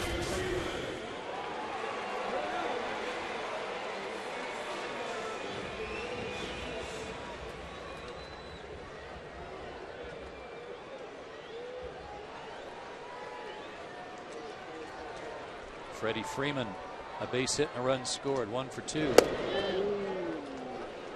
With all due respect to the gentlemen who are playing the outfield tonight for the Giants, they are very short-handed in the outfield range-wise, especially with Andres Torres out.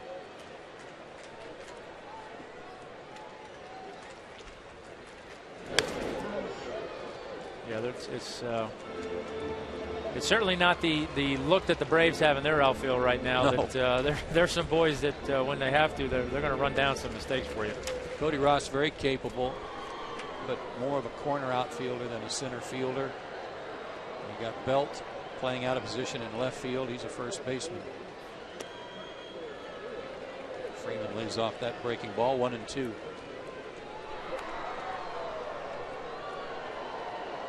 Well, they got to feel. I mean, they have to feel somewhat good about where they are with all the injuries they've had to deal with, and they're at a stretch in their schedule where it is pretty favorable. I think the only teams that are over 500 the rest of the way they face are the Braves here in this series and 6 more against Arizona. I think in some ways you could say the same thing about Atlanta with the injuries they had earlier, and the fact that they stayed close to the Phillies. You could chalk up to their pitching staff too.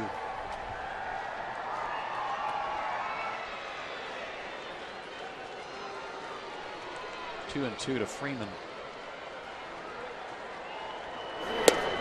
Struck him out. 5 strikeouts for Bumgarner, and we've played 5 innings, still tied.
The All-American boy, doesn't he, with that I'll give him that. Gap in his smile and his Braves cap cocked on the back of his head.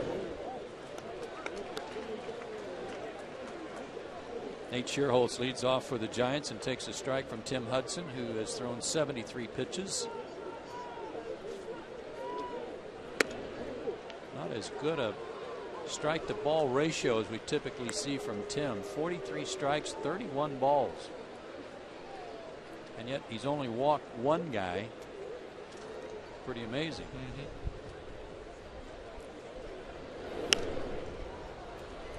1-2. And only giving up 3 hits, but I think where it shows itself is he's gotten a little bit deeper into counts than he wants to, and he's had a little bit tougher time making that pitch that he wants to early in the count to get that ground ball or get that swinging contact for an out.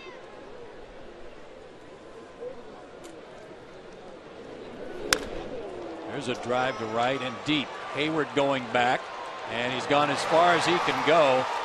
And Nate Shearholtz puts the Giants up 3-2 on his 9th homer of the year.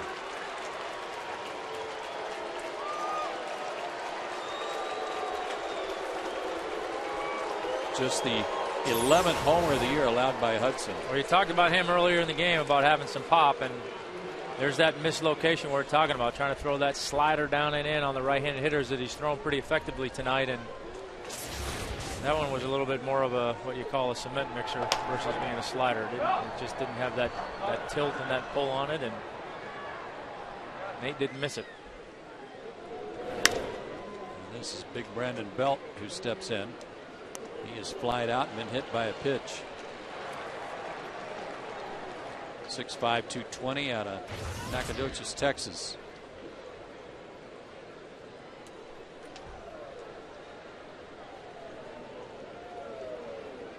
(23 years old).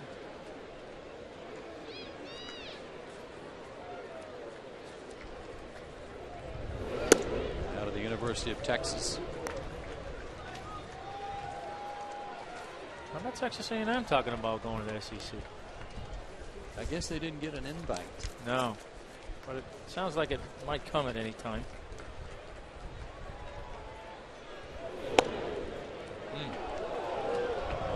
Funny how things work out. Brandon Belt graduated high school in Lufkin, Texas, and was drafted by the Braves in the 11th round of the '07 draft, but didn't sign. Bounces that to Ugla, and he's thrown out. One away.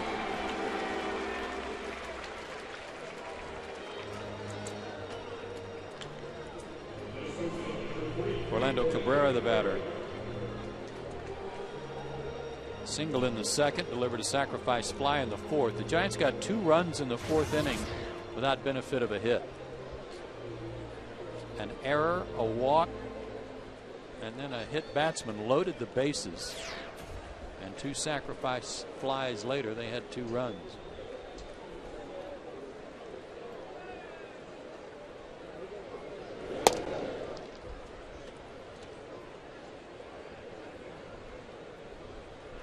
And for all their offensive struggles, like we said, they're getting into some areas where they're, once they do have the lead, they're pretty tough. 41-6 when they score 4 or more runs, and they're 51-5 when they lead after 7. So try and keep it where it is and get the bats going to work.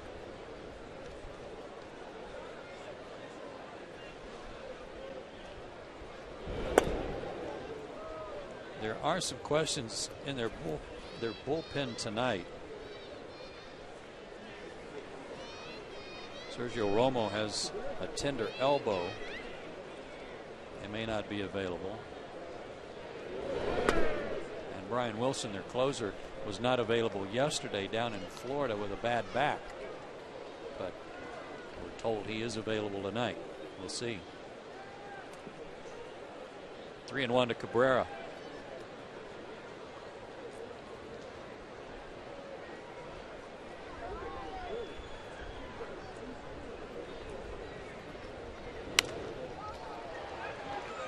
Shallow left, but Constanza with the closing speed makes the play.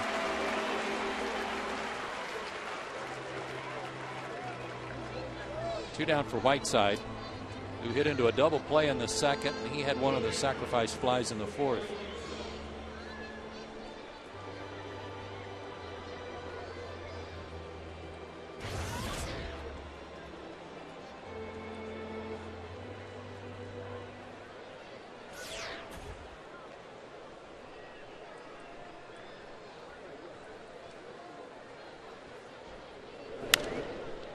Goes after the first pitch and pops it up.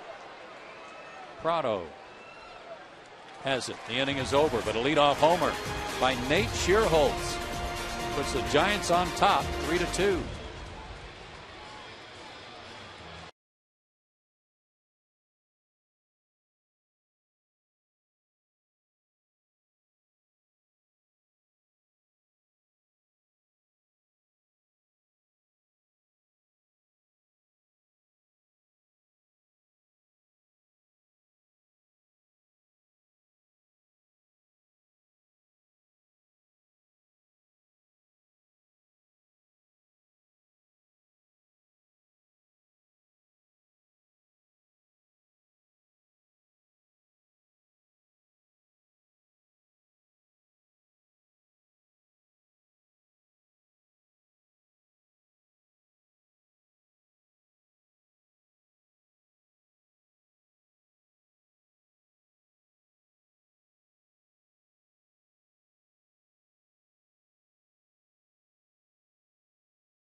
go to the bottom of the 6th. Time for our Home Depot know-how question of the game.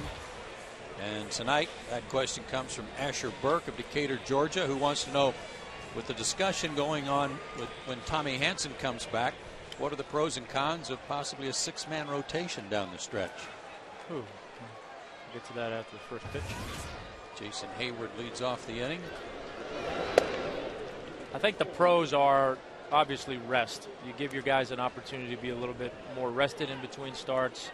Not as heavy a workload, and for young guys like Beachy and Hanson, particularly Hanson, who's nursing an injury right now, and maybe even JJ, who's trying to deal with a bad knee. You give those guys, you lighten their load a little bit. Maybe you're able to massage them through the rest of the year. The downside is you do get that extra time. It's a little bit tougher to get in a rhythm and get your feel. And I would be interested for guys, your 2 veteran guys, Huddy and Derek Lowe, who are big time reliant on their sinker ball. Those guys typically don't like the extra rest because they're too strong and they throw too hard and their ball flattens out and they don't have the same action. So it'll be an interesting discussion. 3-1 to Hayward. Jurgens will come back from the disabled list and pitch Wednesday. Randall Delgado will take Hanson's turn tomorrow. Hayward to left, and Belt tracks it down. Wind might have held that one up a little bit.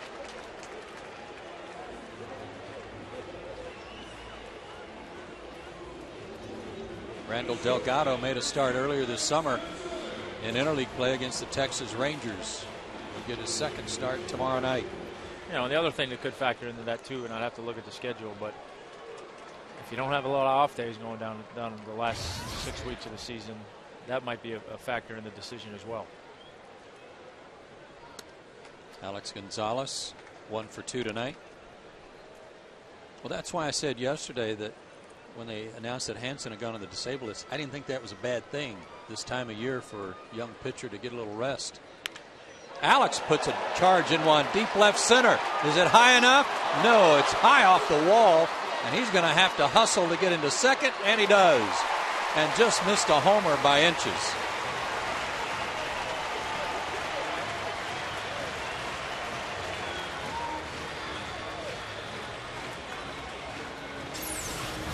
Almost got it.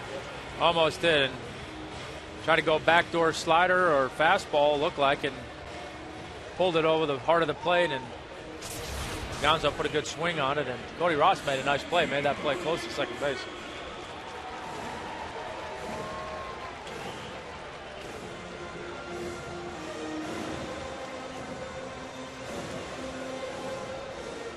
Alex at second for Jose Constanza. 19th double for Alex. Constanza has singled and walked. Drove in a run with his base hit in the 2nd inning.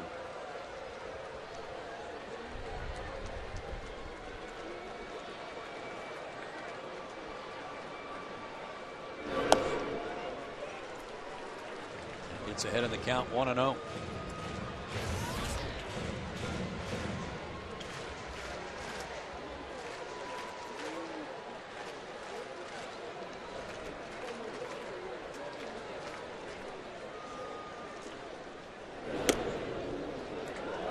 Call to even the count.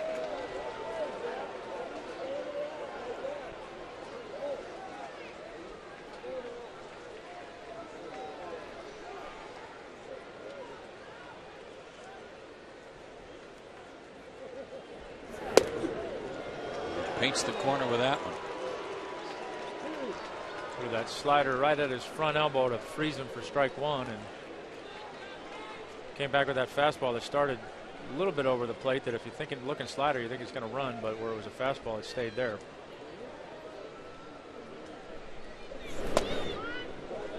Whiteside got crossed up there. Big time. I think he was looking slider. I don't know if he got the glove on that or took it right in the breadbasket.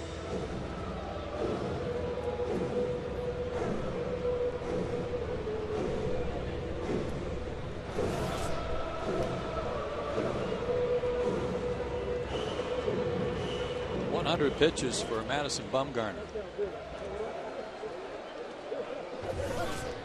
Looking for his 8th win of the year, and he's got a 3-2 lead after the Braves were up 2-0.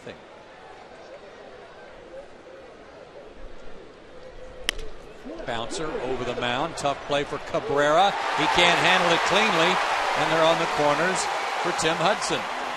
And another base hit for Constanza.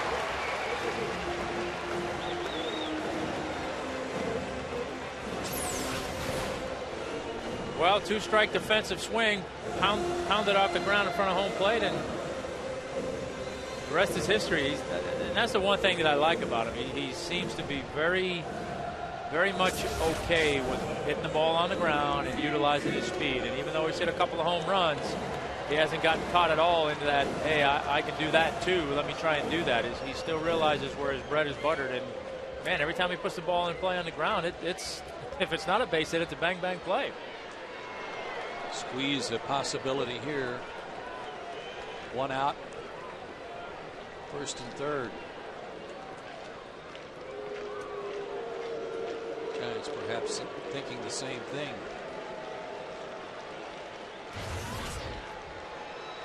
Hudson act like he was going to slide up the bat. Might have been digging him. Sometimes when a guy throws over there, you'll like, oh yeah, I'm going to bunt. Yeah. Tim had a base hit, a clean single his last time up.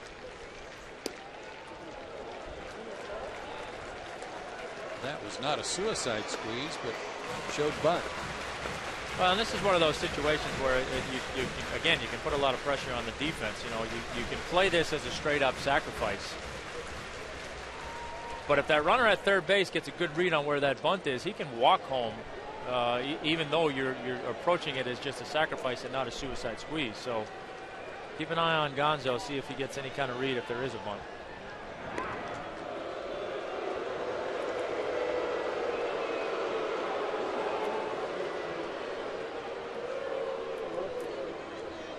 You can do a lot of times too in this situation, if you bunt that ball down the third base line and make that third baseman come in, if he makes that throw to first base, the runner at third can just walk home. Yeah, just follow the third baseman. He popped it up, and that'll take all the mystery out of it. 2 down.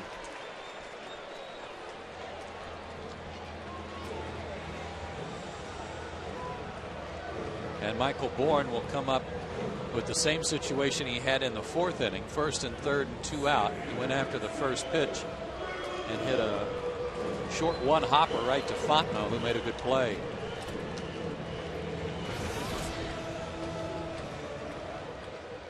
I know that's not obviously what Huddy wanted to do, but from up here, I can't imagine that this guy's an easy guy to bunt off of. Throws hard, he's got that cutter that runs all over the place, and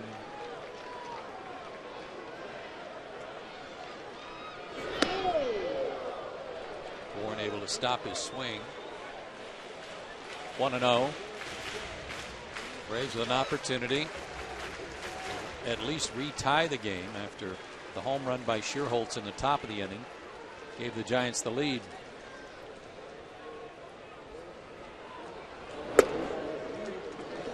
One. Braves 2 for 7 with men in scoring position tonight.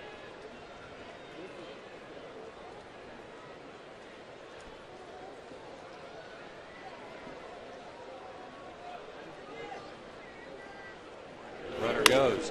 Hard hit ball. Cabrera on one hop has it, throws out a fast runner, and the inning is over. That time Cabrera didn't cover. It was Keppinger who covered, and the Giants are out of the inning.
part by AT&T Uverse, by McDonald's, and by Toyota.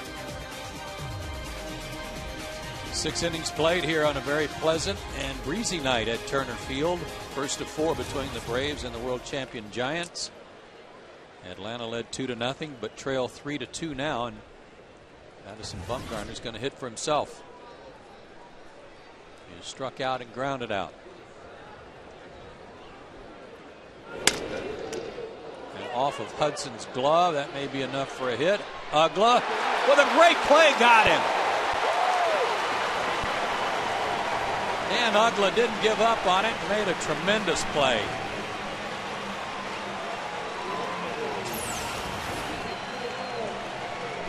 Just off the heel of Huddy's glove, but like I said, Ugla never gave up on it, and with the not so fleet of foot Bumgarner hustling down the line. That's our Toyota play of the game. Beautiful. And the putout goes 1-4-3, and a little assist from the pitcher for his second baseman there.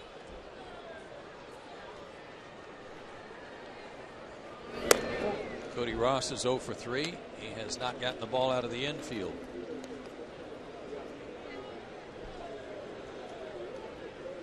They got him last year from the Marlins in a waiver deal after the deadline. They didn't get him actually till August 22nd. Turned out to be a big key for them going down the stretch, and goes to show you sometimes the deals after the trading deadline are big ones as well. After they got him with the Giants, he had 288 with 3 homers. In the division series against the Braves, 4 for 14 with a homer. 7 for 20 with 3 homers in the NLCS to get the MVP award. And then against Texas in the World Series, hit another homer, went 4 for 17.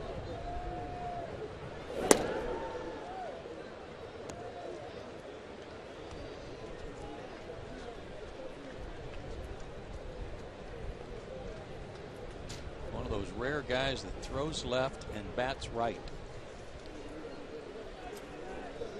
I got one at home that does that. Do you? Yeah.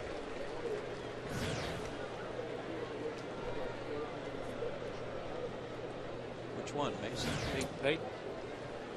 Yeah, the hits right part I don't really care about. The throws left part I like. In the air to right center, long run for Bourne. He says he's got it, and he does. 2 down. Fun to watch all these guys play the outfield.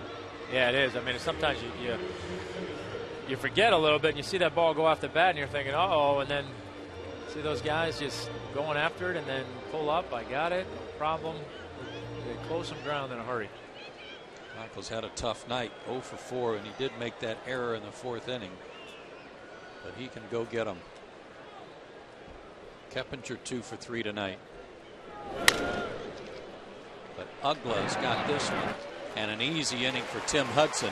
Only 8 pitches in the 7th, and he has pitched at least 7 innings, 8 straight games.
Game summary. Brian McCann got the Braves started with a home run to right in the first inning, his 19th of the year. He added another run in the second inning on a bloop single by Jose Constanza, but that lead wouldn't hold up, Tom. Didn't hold up long, courtesy of 2 unearned runs in the fourth. And then Nate Scherholtz drives this pitch into the Braves bullpen in the top of the sixth inning to give the Giants a 3-2 lead. And that's where we stand now at the bottom of the seventh. And Madison Bumgarner will work into the seventh inning. He's gone 8 innings twice this year, and he has gone 8 2/3 innings on one occasion against the Dodgers in a win.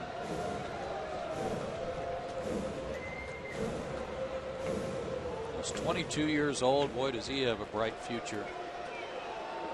Part of the Braves order: Prado, McCann, and Ugla due up. Martin is 0 for 3.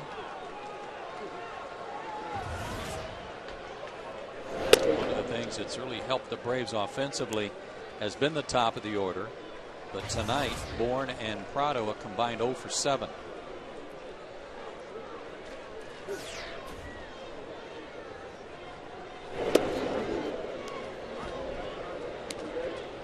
One and one.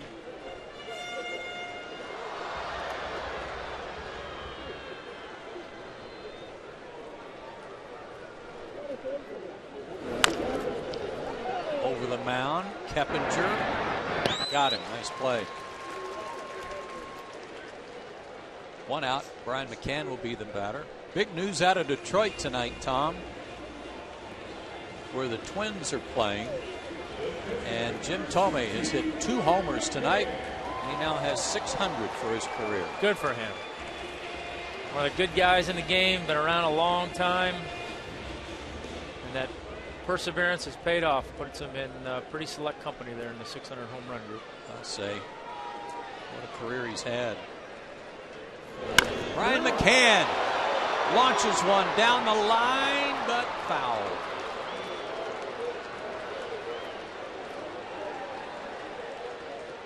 A little quick on the trigger that time. There's that slider that he's trying to throw away again. Bumgarner was already cussing too. That one hadn't even missed the pole.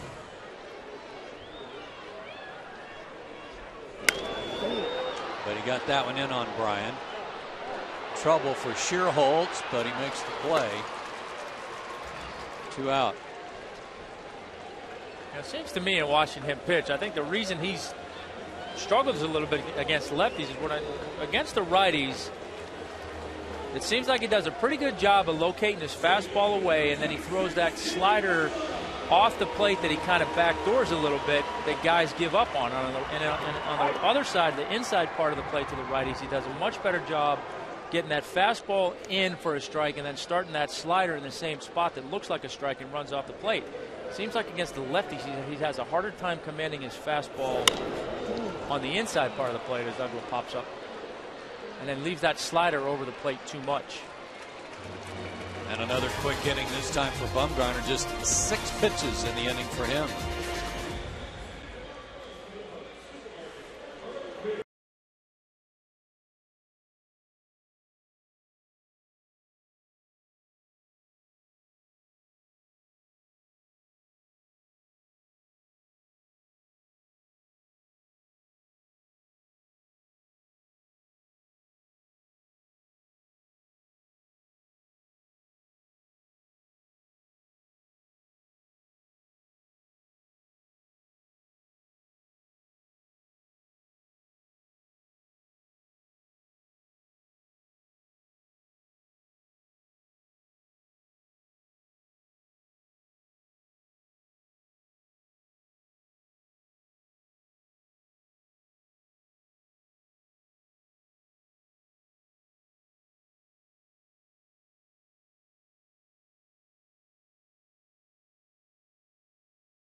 reminder that Delta Airlines is a proud sponsor of the Atlanta Braves.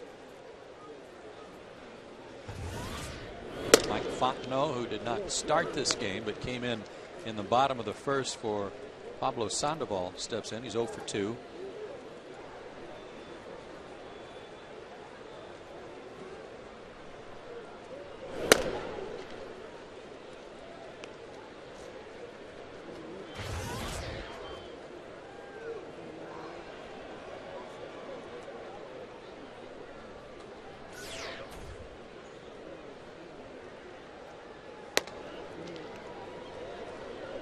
Two and one from Hudson in his 8th inning of work, and pitch number 98 coming.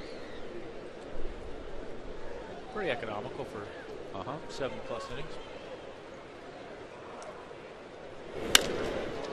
In the air, Bourne driven back to the wall and gone. Mike Fontenot turned the wind around and drove one out to deep left center. And it's a 2-run lead for the Giants.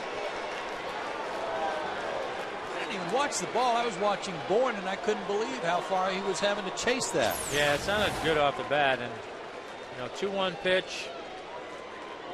Trying to throw a sinker down and away. And that's kind of that situation as a pitcher where a leadoff hitter, the guy doesn't have a ton of pop. You don't want to walk him, so you kind of throw maybe your B+ sinker instead of your A+ sinker. And Fontenot, to his credit, put a good swing on it and drove it out of here.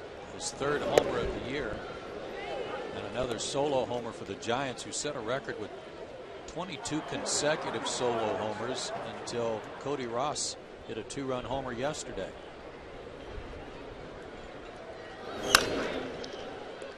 Aubrey Huff with a hot shot to second. Ugla will throw him out. 1 away. That's a big run here this late to make it 4-2. Well, statistically speaking, it's now in the area where the Giants are real good. Score 4 or more runs and have a lead going into the 8th inning. Numbers are pretty good. Actually, real good. Shot of Mark DeRosa there, the former Brave. Sharing a laugh with his pitcher, Madison Bumgarner.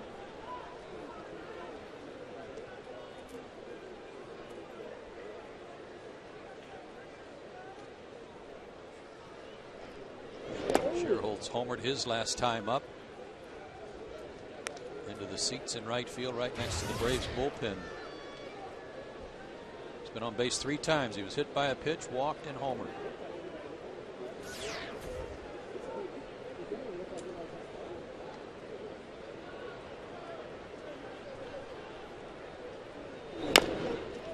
It's off his foot.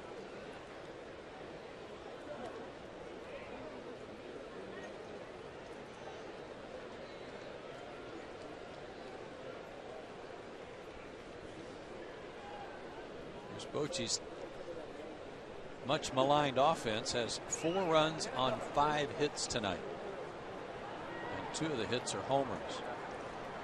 They had a 2-run 4th inning without benefit of a hit.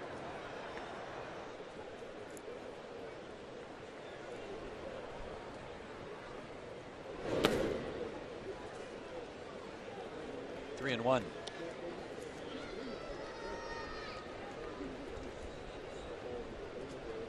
It's like we've talked about so often, when good teams that are playoff contenders, when the opposing team makes mistakes, you have to make them pay for it.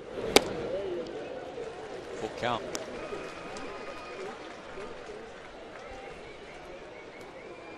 Hudson's only got 1 strikeout tonight, and that was the pitcher in the 2nd inning. Struck out 7 in his last start at Florida. Big hop for Freddie Freeman, who tosses to Hudson. 2 down.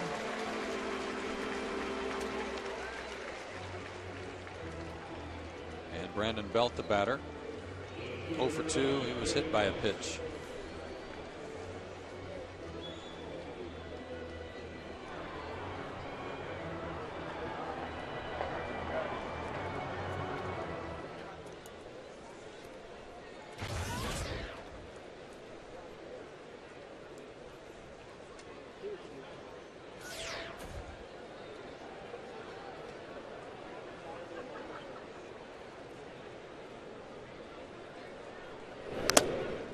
Got that shot of Bruce Bochy over there in the dugout. He's one of the more highly respected guys around baseball. Well liked by just about everybody, and the Giants certainly were classy last year at the end of the Braves season when they stopped their celebration on the field here at Turner Field to acknowledge Bobby Cox and salute him. Yeah, they were, and it's no surprise that they did that with Boch leading the way. He is another one of those guys that has the player's manager term, and I haven't heard too many guys much like Bobby that have played for Boch that haven't said that it was a great experience.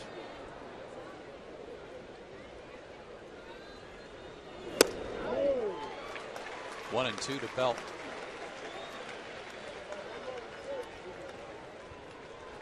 He's got a great baseball name, doesn't he? Yes, he does.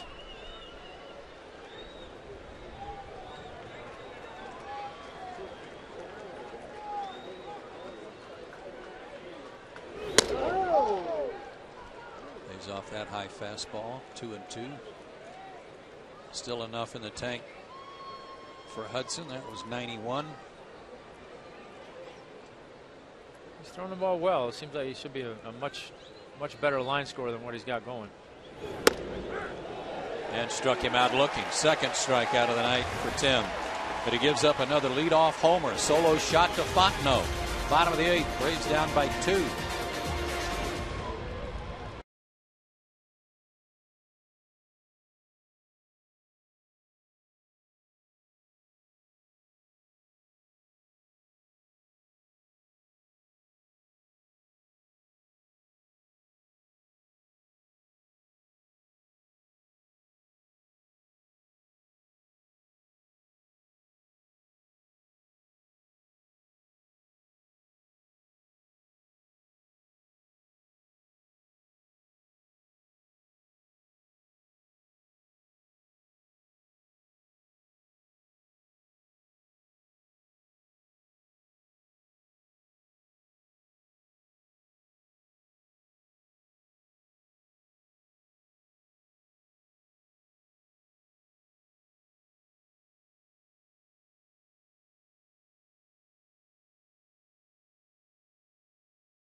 Authority of Atlanta National League Baseball Club Incorporated may not be reproduced or retransmitted in any form, and the accounts and descriptions of this game may not be disseminated without the express written consent of the Braves.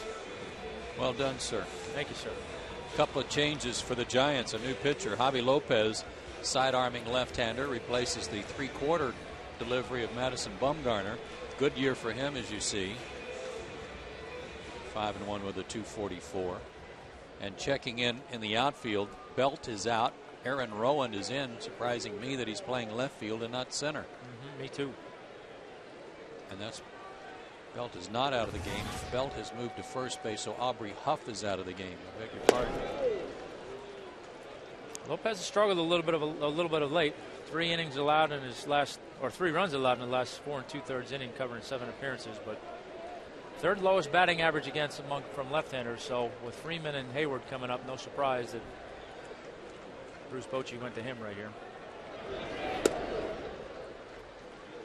Freddie's 1 for 3 tonight. Scored a run back in the second.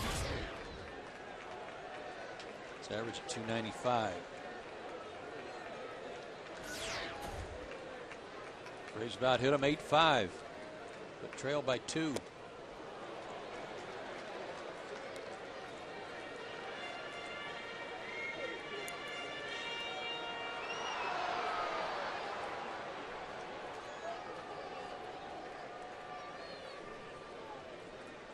A ball and 2 strikes to Freeman.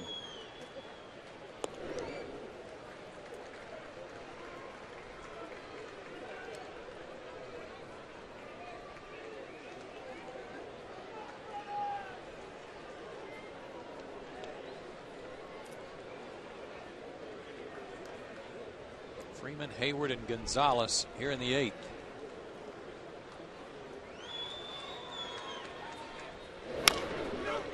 Pulled down the line. Belt traps it right up against his body and makes the play.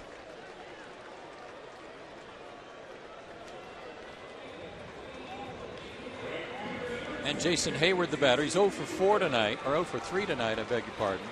But he had a real good series against the Giants out at AT&T Park earlier this year when he went 7 for 12 with a homer. Seems to like that ballpark. Didn't he kind of turn things around last year out there too? Uh-huh.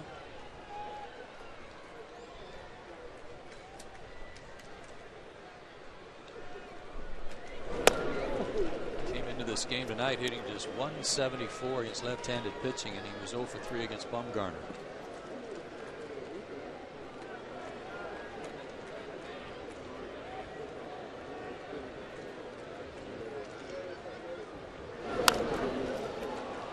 That off, had kind of a late swing. Fontenot runs out of room.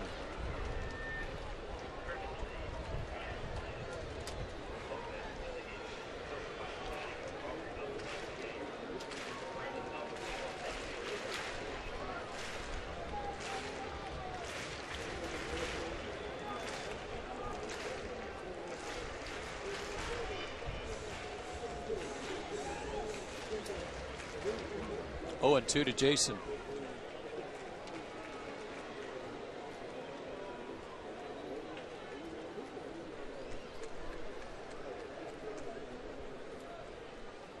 Dropped down a little more, and that one paid off. I mean, he was scraping his knuckles on the ground on that one.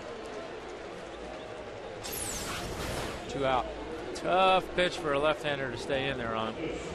Already throws from a little bit of a funky angle to begin with, but drops down a little bit more towards the first base dugout, and that pitch coming out of his hand looks like it's going to hit you right in the shoulder. 2 out for Gonzalez, who has 2 hits tonight, including a double high off the wall in left center his last time up.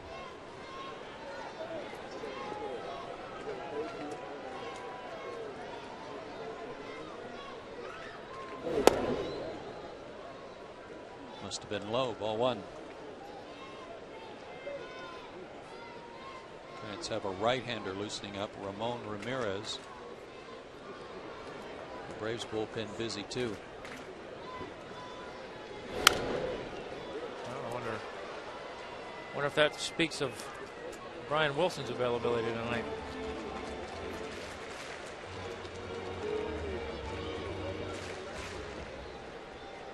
We've been told he had a back problem yesterday that made him unavailable down in Florida.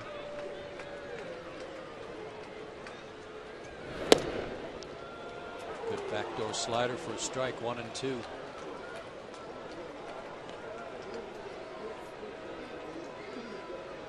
The Phillies and Diamondbacks are both idle tonight. They'll take up a 3-game series against one another tomorrow night in Philadelphia. Alex stays alive.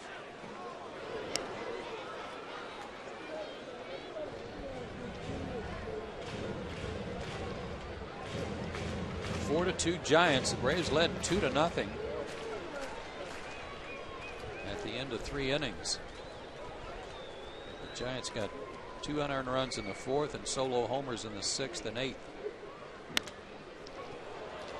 Cabrera in time, and a 1-2-3 inning for Javier Lopez. We go to the ninth. Giants up by 2.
The ninth inning, Giants up by 2. Braves about hit them 8-5, but going to have to hold them right there, and so the Braves are going to make the AT&T call to the bullpen as the night comes to an end for Tim Hudson. And that call to the bullpen goes to Christian Martinez. On for the 28th time this year, 0-2 with a 3.61 ERA. 52 and a third innings pitched. Great opponent batting average against. He's done a nice job for the Braves this year. He's been that long relief kind of guy, or pitching these kinds of situations to give the back end of the bullpen a little bit of a break, but his job is simple right here. Hold him there. Did not pitch yesterday, but pitched in the first 2 games of the series against the Cubs. It has Cabrera, Whiteside, and Rowan due up here in the ninth. Cabrera 1 for 2. He also, in addition to his base hit, has a sacrifice fly.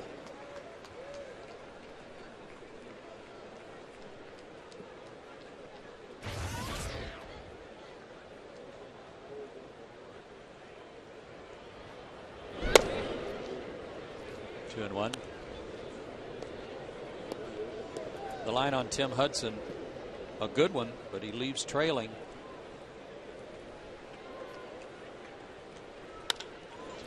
To third, backhanded by Prado. Dug out by Freddie, 1 out. For Hudson, 8 innings, 5 hits is all he allowed. 4 runs, but only 2 were earned. A walk, 2 hit batsmen, 2 strikeouts, and he gave up 2 solo homers. And again, he'd only given up 10 homers all year long, but 2 tonight. And they're the difference in the game. Although you might say the 2 unearned runs in the 4th inning without benefit of a hit are the difference. Yeah, those hurt as well. But like we talked about, I don't think that Fontenot and Sherholz were guys on Huddy's radar screen for the long ball tonight. Certainly weren't on mine.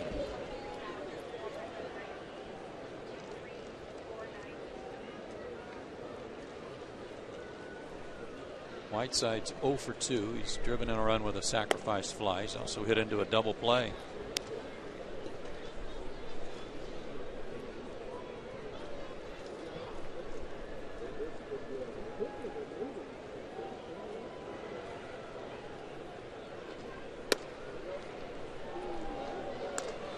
$23,498 here tonight.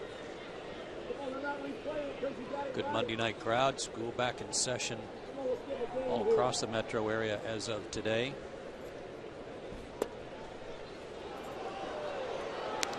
Pretty good pitch, but called ball 3. Fans wanted it. Been a little off. Joe's been known to listen to the crowd on occasion. He's also been known not to listen to anybody on occasion.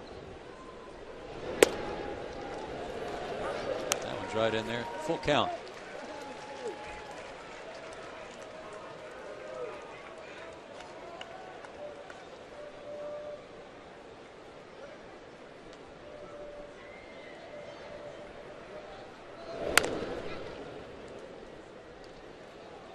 Foul, and Tim Flannery, the third base coach for the Giants. G5. Yeah, booted that one.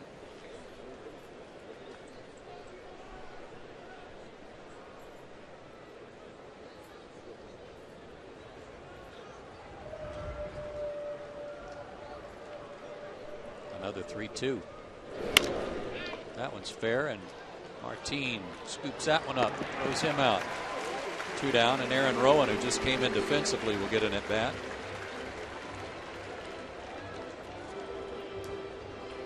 Rowan hitting .243. He's got a lot of at bats, 313 at bats, 4 homers, 21 driven in.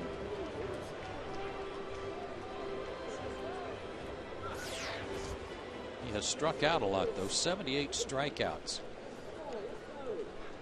in 313 at bats.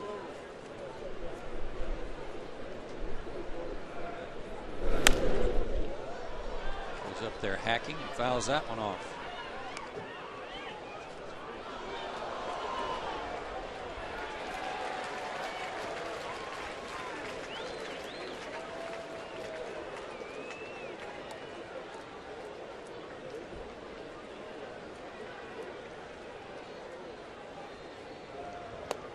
When he was a free agent coming out of Philadelphia, he signed a 5-year deal with the Giants that surprised a lot of people. Like, why are you going out there? I'd say last year he got the last laugh and wearing a world championship ring. And he's signed through next year. Well, he must have saw something that a lot of other people didn't.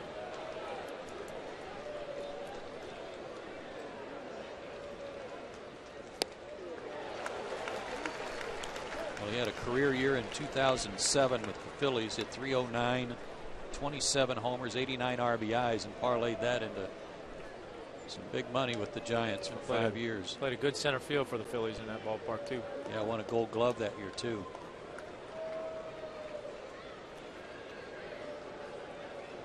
Two. Again to Prado. He ties a record held by many. 3 assists in the inning. We go to the bottom of the 9th. Stanza, the pitcher spot, and Bourne due up.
Down 4-2. Time for our Sunshine House leaderboard, and tonight's subject is wins and last at bat. Braves at the top of the heap. Giants not far behind. Braves will need to rally and have another last at bat effort tonight. And Brian Wilson on to try to close things for the Giants. Hard throwing right-hander fires a strike. 35 for 39 in safe situations. He's given up 7 runs in his last 16 innings.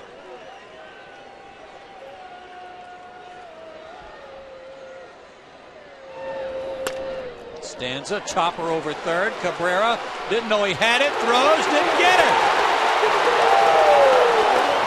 Work it, Jose Costanza.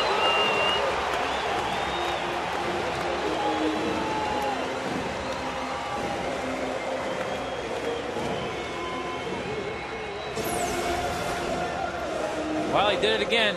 Chopped it off the ground and just run. And that funny late hop caught Cabrera a little bit flat-footed and tried to recover, but the speed of Costanza was too much. So Braves got what they needed. Speedy guy on base.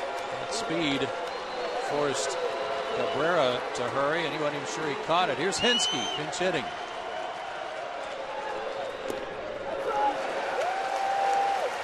Ball 1.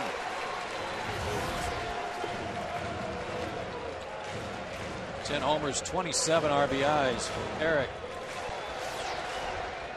This is not uncharted for Wilson. He's allowed at least one base runner in 40 of his 54 relief appearances. So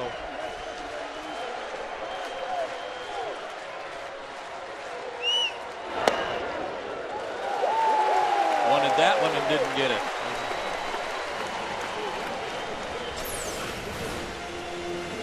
Backdoor slider that looked good where he caught it. I don't know that it ever got to the plate, though.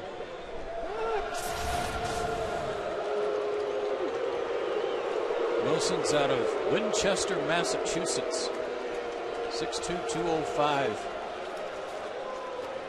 I know he was a Massachusetts boy.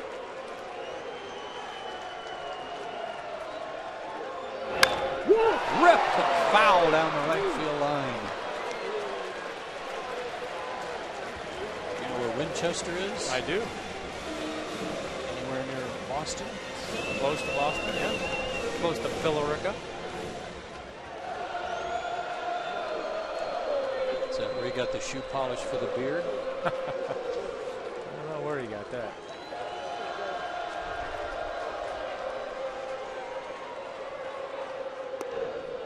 Hensky lays off a tough pitch. 3-1.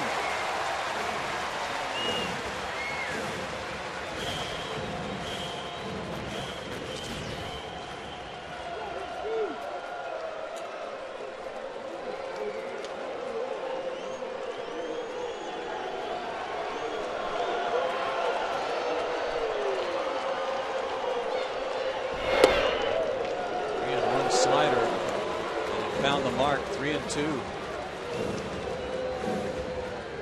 I got to give him credit. He's gone out there a couple times, and Joe West didn't give him the call. Got it on that one.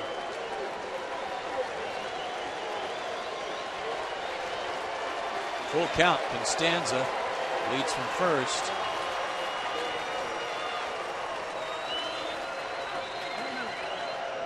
And Wilson took too much time. Hensky called time. Good job by Hensky. Good job by Wilson. That's one of the things as a pitcher you try to do to keep the running game in check. Just hold that ball a little bit longer and make that runner at first kind of stand there a little bit longer than he wants to. And sometimes you do it with no intention of even throwing a pitch. You're waiting for the hitter to call timeout.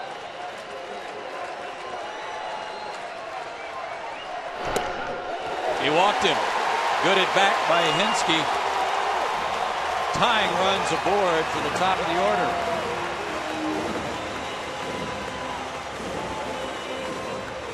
Brian Wilson against the Braves in San Francisco on April 24th, when an inning and 2/3 gave up 3 hits and 3 runs. Well, if you follow the book and play for the tie at home, be a sacrifice situation here maybe, but still going to put a lot of pressure on that defense. That speed at second, the speed at the plate. Corners are in looking for the bunt. Ball one.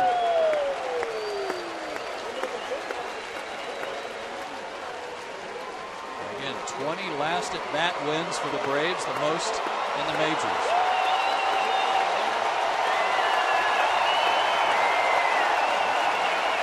Hands on their feet.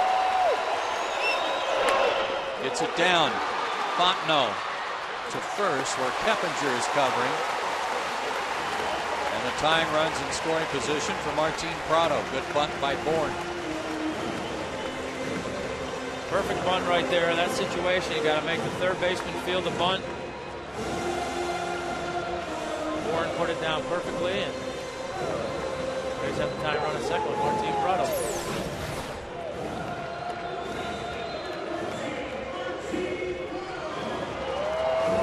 Hinsky walk. Julio Lugo has come in to pinch run for him. He's at second.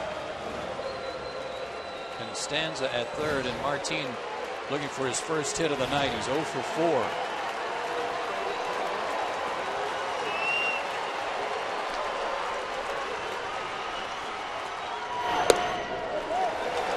Ball one. Brian McCann waits on deck.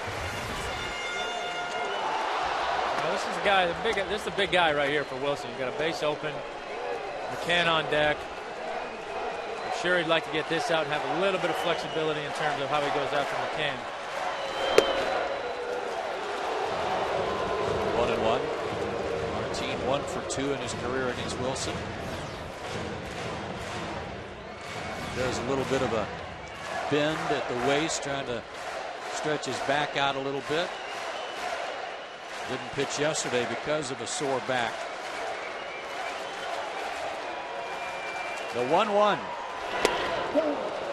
Swing and a miss. 1 and 2. 96 on that pitch.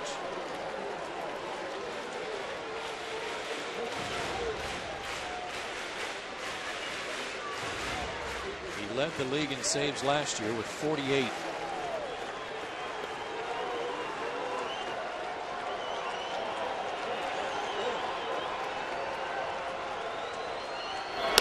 Hard hit, base hit. Constanza will score. Lugo stops at third. It's a one-run game. Prado comes through.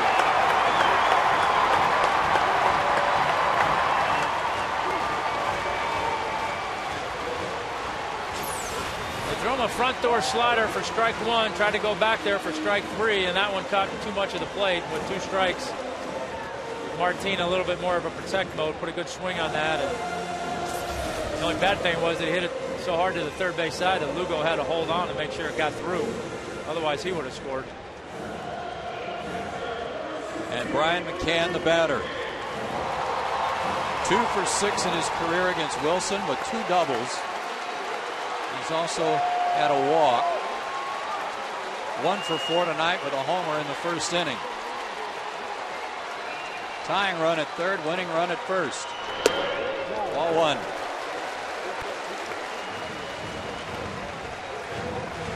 Three runs on 10 hits tonight for Atlanta. The Giants have 4 runs on 5 hits.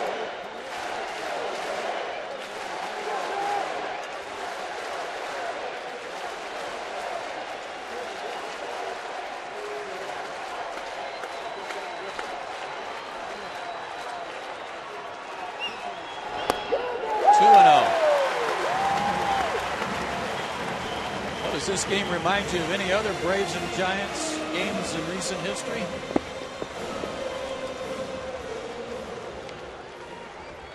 Had a lot of these in the postseason last year. Yeah, boy. See if the Braves will come out on the better end of the stick in this one.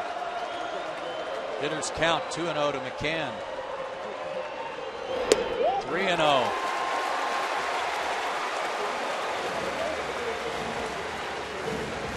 I didn't know better. I'd almost say he's pitching around McCann a little bit here. It looks like he is. He's not. Doesn't look like he's even contemplating throwing anything on the inner part of the plate.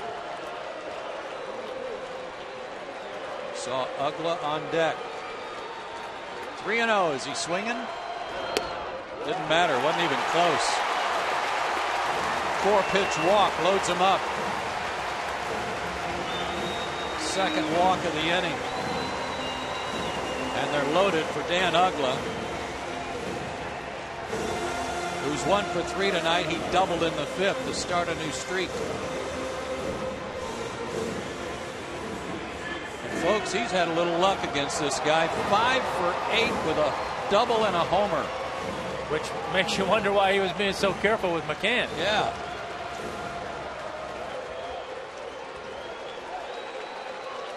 Tying run at third, winning run at second.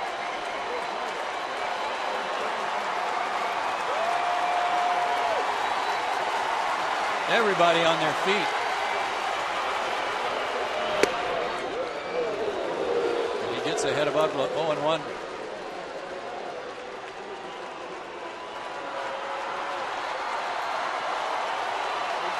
Seems like that slider is his big pitch, and he just wanted no part of throwing that near the strike zone to McCann. On the outside corner, Ugla didn't like that call. 0-2. That's a pitcher's pitch. I know I would have wanted it. I know that's surprising.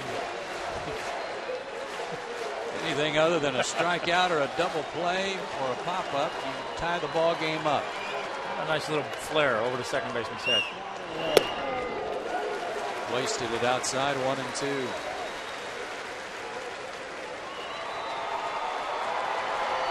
Dan, during the streak, 15 homers, 32 RBIs in those 33 games.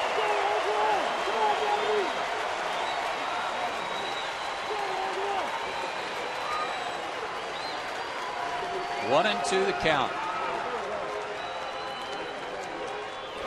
Struck him out. 97 on that heater. 2 down. Well, good fastball right in the same area that he got strike 2 on. And I'll tell you what, you got to give him credit. He, like we talked about, didn't seem to want any part of McCann. And knowing the numbers that Ugla had against him, you find that a little bit surprising. But boy, he went right after him like he had no idea what those numbers were against him. Freeman 0 for 1 against him in his career. That's another interesting matchup. See if he goes to that slider at all. He did, and it's ball 1. Might have been a cutter. Still doing that deep bend at the waist, trying to keep his back loose. Bases loaded, 2 out. Out of play. 97 on that fastball, and Freddie was diving in, and hard to get around on 97 when you're diving in. Yeah, when you're trying to protect against that outside corner and he throws 97 in there, it's tough. You're going to turn that around, you got to be looking for it. All 3 outfielders for the Giants have pretty good throwing arms, especially Scherholtz and Wright.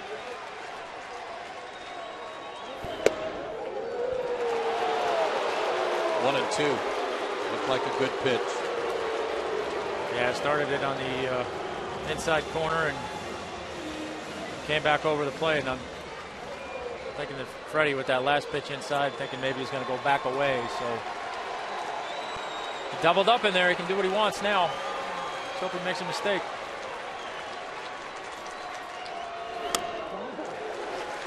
Two and 2. Now this is the pitch he wants a decision on right here. You don't want to get to 3 and 2, give those runners a little bit of a head start.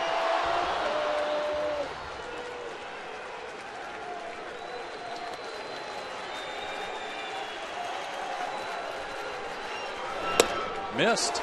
Full count. And they will be running, and he's got to throw a strike or the game is tied. So does he try the backdoor pitch again that he's been missing with to the lefties, or does he come in? Well, I mean, if I'm him, I'm coming in. He's had a hard time getting that outside corner to the lefties.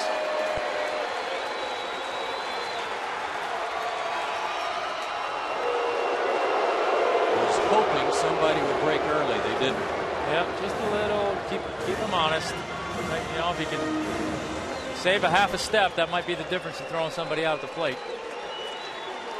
Lugo at third, Prado at second, the only guys that matter. Payoff pitch, 2 out. Up the middle, base hit. The game is tied. Prado to the plate. The game is over. Braves win. Freddie Freeman.